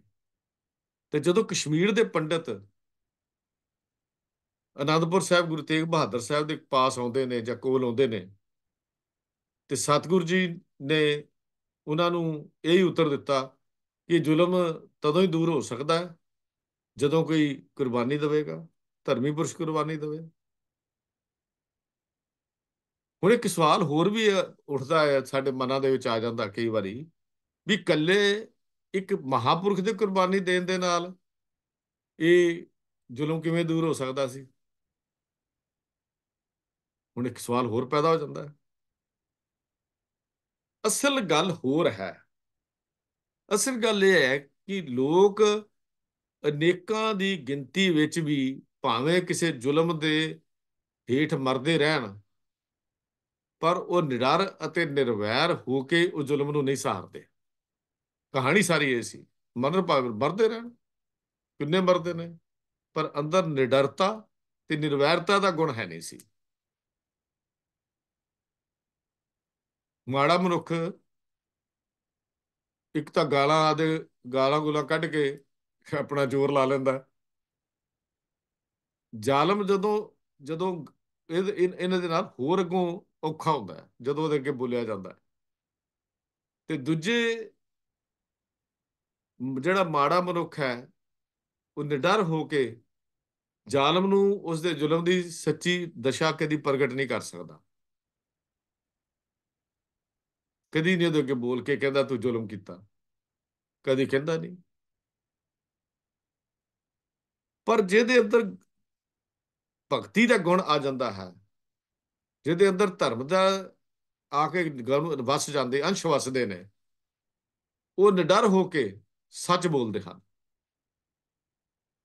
ਉਹਨਾਂ ਦੇ ਅੰਦਰ ਡਰ ਨਹੀਂ ਹੁੰਦਾ। ਉਹ ਭੈ ਕਾਹੂ ਕੋ ਦੇ ਤਰਾ ਨਹਿ ਪੈ ਮਾਨਤ ਆਨ ਦੀ ਗੱਲ ਐਵੇਂ ਜ਼ਬਾਨ ਨਾਲ ਕਹਿਣ ਵਾਲੀ ਨਹੀਂ ਹੈ। ਉਹ ਨਿਡਰ ਵੀ ਹੁੰਦੇ ਨੇ, ਨਿਰਵੈਰ ਵੀ ਹੁੰਦੇ ਨੇ। ਨਾ ਉਹਨਾਂ ਅੰਦਰ ਕਿਸੇ ਕੋਲ ਡਰਨਾ ਨਾ ਡਰਾਉਣਾ।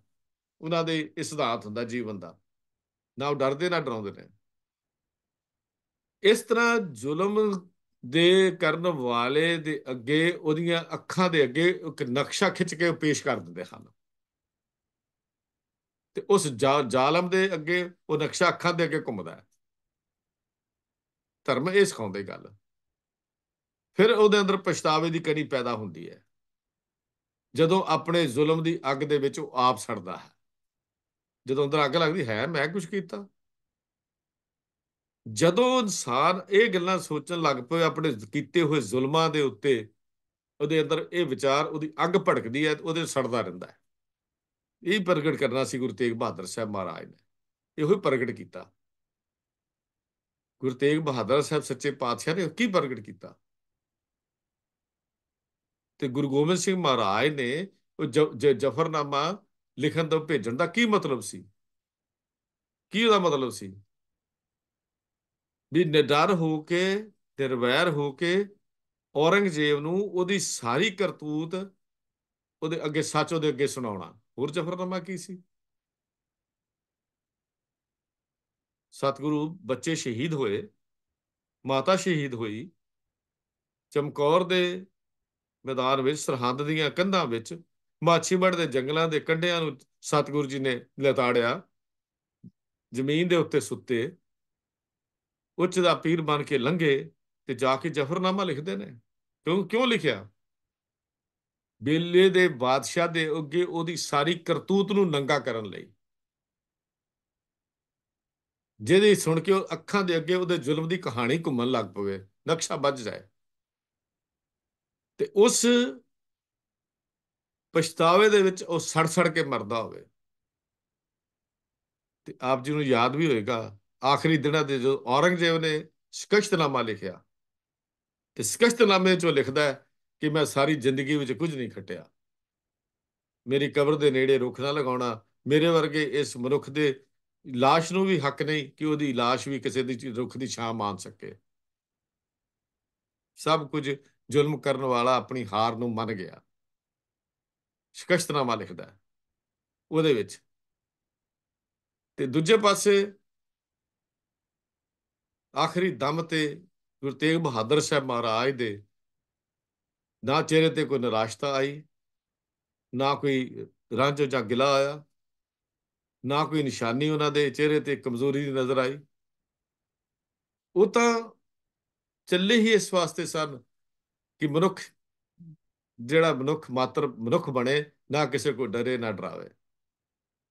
ਜਿਨ੍ਹਾਂ ਨੂੰ ਸਾਰੇ ਸੰਸਾਰ ਵਿੱਚ ਪਿਆਰ ਦੀ ਜੋਤ ਦਿਸਦੀ ਸੀ, ਗੁਰੂ ਤੇਗ ਬਹਾਦਰ ਸਾਹਿਬ ਮਹਾਰਾਜ, ਉਹ ਨਾ ਕਿਸੇ ਨੂੰ ਨਫ਼ਰਤ ਕਰਦੇ, ਤੇ ਨਾ ਕਿਸੇ ਦੀ ਨਫ਼ਰਤ ਨੂੰ ਸਹਿੰਦੇ, ਨਾ ਕਿਸੇ ਕੋ ਡਰਦੇ, ਨਾ ਕਿਸੇ ਨੂੰ ਡਰਾਉਂਦੇ। ਗੁਰੂ ਤੇਗ ਬਹਾਦਰ ਸਾਹਿਬ ਦੇ ਸਾਹਮਣੇ ਗੁਰੂ ਅਰਜਨ ਦੇਵ ਮਹਾਰਾਜ ਸੱਚੇ ਪਾਤਸ਼ਾਹ ਦੇ ਉਹ ਪੂਰਨੇ ਪਾਏ ਹੋਏ ਜਿਹੜੇ ਉਹ ਅੱਖਾਂ ਦੇ ਸਾਹਮਣੇ ਸਨ, ਉਹ ਕਿਹੜੇ? ਮੀਤ ਕਰੇ ਸੋਈ ਹਮ ਮਾਨਾ, ਮੀਤ ਕੇ ਕਰਤਵ ਕੁਸ਼ਲ ਸਮਾਨਾ। ਇਹ ਪੂਰਨੇ ਸਨ ਗੁਰੂ ਅਰਜਨ ਦੇਵ ਮਹਾਰਾਜ ਦੇ। ਏਕਾ ਟੇਕ ਮੇਰੇ ਮਨ ਚੀਤ, ਜਿਸ ਕਿਛ ਕਰਨਾ ਸੋ ਹਮਰਾ ਮੀਤ, ਮੀਤ ਹਮਾਰਾ ਬੇਪਰਵਾਹਾ, ਗੁਰ ਕਿਰਪਾ ਤੇ ਮੁਹ ਅਸਨਾਹਾ। ਗੁਰੂ ਅਰਜਨ ਦੇਵ ਮਹਾਰਾਜ ਦੇ ਇਹ ਬੋਲ ਯਾਦ ਸੀ ਗੁਰੂ ਤੇਗ ਬਹਾਦਰ ਸਾਹਿਬ ਨੂੰ। ਮੀਰ ਤੁਹਾਰਾ ਅੰਤਰ ਜਾਮੀ, ਨਾ ਪਿਆਰ ਸਮਰੱਥ ਪੁਰਖ ਪਾਰ ਬ੍ਰਹਮ ਸੁਆਮੀ, ਹਮ ਦਾਸ ਤੁਮ ਠਾਕੁਰ ਮੇਰੇ, ਮਹਾਨ ਮਹਿਤ ਨਾਨਕ ਪ੍ਰਭ ਤੇਰੇ।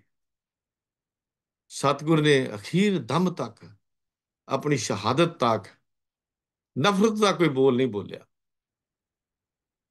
ਨਾ ਕੋਈ ਸ਼ਰਾਬ ਦਿੱਤਾ ਤੇ ਨਾ ਕੋਈ ਵਰ ਦੀ ਗੱਲ ਕੀਤੀ। ਇਹ ਹੈ ਪਿਆਰ ਮੁਹੱਬਤ ਦੀ, ਆਪਣੀ ਜਾਨ ਨੂੰ ਕੁਰਬਾਨ ਕਰਨਾ। ਇਹਨੂੰ ਕਹਿੰਦੇ ਨੇ ਸੱਚੀ ਸ਼ਹਾਦਤ। ਇਹ ਹੈ ਸੱਚੀ ਸ਼ਹਾਦਤ। ਇਹ ਹੈ ਤਿਆਗ ਤੇ ਗਰੀਬੀ ਦੀ ਨਿਸ਼ਾਨੀ। ਇਹ ਹੈ ਪਿਆਰ ਤੇ ਮੁਹੱਬਤ ਦੀ ਗੱਲ, ਜਿਹਦੇ ਲਈ ਗੁਰੂ ਤੇਗ ਬਹਾਦਰ ਸਾਹਿਬ ਮਹਾਰਾਜ ਤੇ ਗੁਰੂ ਕੇ ਪਿਆਰੇ ਸਿੱਖ ਤਿੰਨਾਂ ਨੇ ਸ਼ਹਾਦਤ ਆਪਣੀ ਦਿੱਤੀ। ਇਹਨੂੰ ਸ਼ਹਾਦਤ ਕਿਹਾ ਜਾਂਦਾ ਹੈ। ਤਾਂ ਇਹ ਸ਼ਹਾਦਤ ਜਿਹੜੀ ਹੈ, ਇਹ ਲਫ਼ਜ਼ ਛੋਟਾ ਜਿਹਾ ਜਾਪਦਾ ਹੈ, ਪਰ ਇਹਦੇ ਵਿਚਲਾ ਜਿਹੜਾ ਪਿਛਲਾ ਇਤਿਹਾਸ ਜਿਹੜਾ ਹੈ ਉਹ ਬੜਾ ਲੰਬੇਰਾ ਹੈ। ਇੱਕ ਦਰਦ ਹੈ, ਇੱਕ ਪਿਆਰ ਹੈ, ਇੱਕ ਮੁਹੱਬਤ ਹੈ। ਇਸ ਸ਼ਹਾਦਤ ਵਿੱਚ ਇੱਕ ਨਿਮਰਤਾ ਹੈ, ਇੱਕ ਖਲਕਤ ਦਾ ਪਿਆਰ ਹੈ। ਇਸ ਸ਼ਹਾਦਤ ਵਿੱਚ ਭੈ ਕਾਹੂ ਕੋ ਦੇਤਨਾ ਨਹਿ ਪੈਮਾਨਤ ਆਪ ਦਾ ਇੱਕ ਸੁਨੇਹਾ ਹੈ। ਗੁਰੂ ਕਿਰਪਾ ਕਰੇ ਇਹ ਸ਼ਹਾਦਤ ਜਿਹੜੀ ਅਸੀਂ ਗੁਰੂ ਤੇਗ ਬਹਾਦਰ ਸਾਹਿਬ ਦਾ ਜ਼ਿਕਰ ਕਰ ਰਹੇ ਹਾਂ, ਉਹ ਤੋਂ ਸਾਨੂੰ ਪਿਆਰ ਤੇ ਮੁਹੱਬਤ, ਨਾ ਡਰਨਾ ਨਾ ਡਰਾਉਣਾ, ਜ਼ੁਲਮ ਦੇ ਖਿਲਾਫ ਆਵਾਜ਼ ਨੂੰ ਬੁਲੰਦ ਕਰਨਾ, ਸੱਚ ਤੇ ਪਹਿਰਾ ਦੇਣਾ, ਇਹ ਸਾਡੇ ਅੰਦਰ ਗੁਣ ਆ ਜਾਣ। ਸਾਡਾ ਲੋਕ ਪਰਲੋਕ ਸਿਹਲਾ ਹੋ ਜਾਏ। ਇੰਨੇ ਕੁ ਬਚਨ ਪ੍ਰਵਾਨ ਕਰਨੇ। ਹੋਈਆਂ ਭੁੱਲਾਂ ਦੀ ਖਿਮਾ। ਬਿਨਾਂ ਕਿਸੇ ਖਾਸ ਤਿਆਰੀ ਤੋਂ ਆਪ ਜੀ ਦੇ ਨਾਲ ਵਿਚਾਰ ਸਾਂਝੇ ਕੀਤੇ। ਬਹੁਤ ਸਾਰੀਆਂ ਕਮੀਆਂ ਰਹਿੰਦੀਆਂ ਹਨ, ਉਸ ਵਾਸਤੇ ਮਾਫੀ ਮੰਗ ਰਹਾ ਹਾਂ। ਪਿਆਰ ਸਤਿ ਫਤਿਹ ਦੀ ਸਾਂਝ ਕਰੋ। ਵਾਹਿਗੁਰੂ ਜੀ ਕਾ ਖਾਲਸਾ, ਵਾਹਿਗੁਰੂ ਜੀ ਕੀ ਵਾਹਿਗੁਰੂ ਜੀ ਕੀ ਫਤਿਹ। ਬਹੁਤ ਬਹੁਤ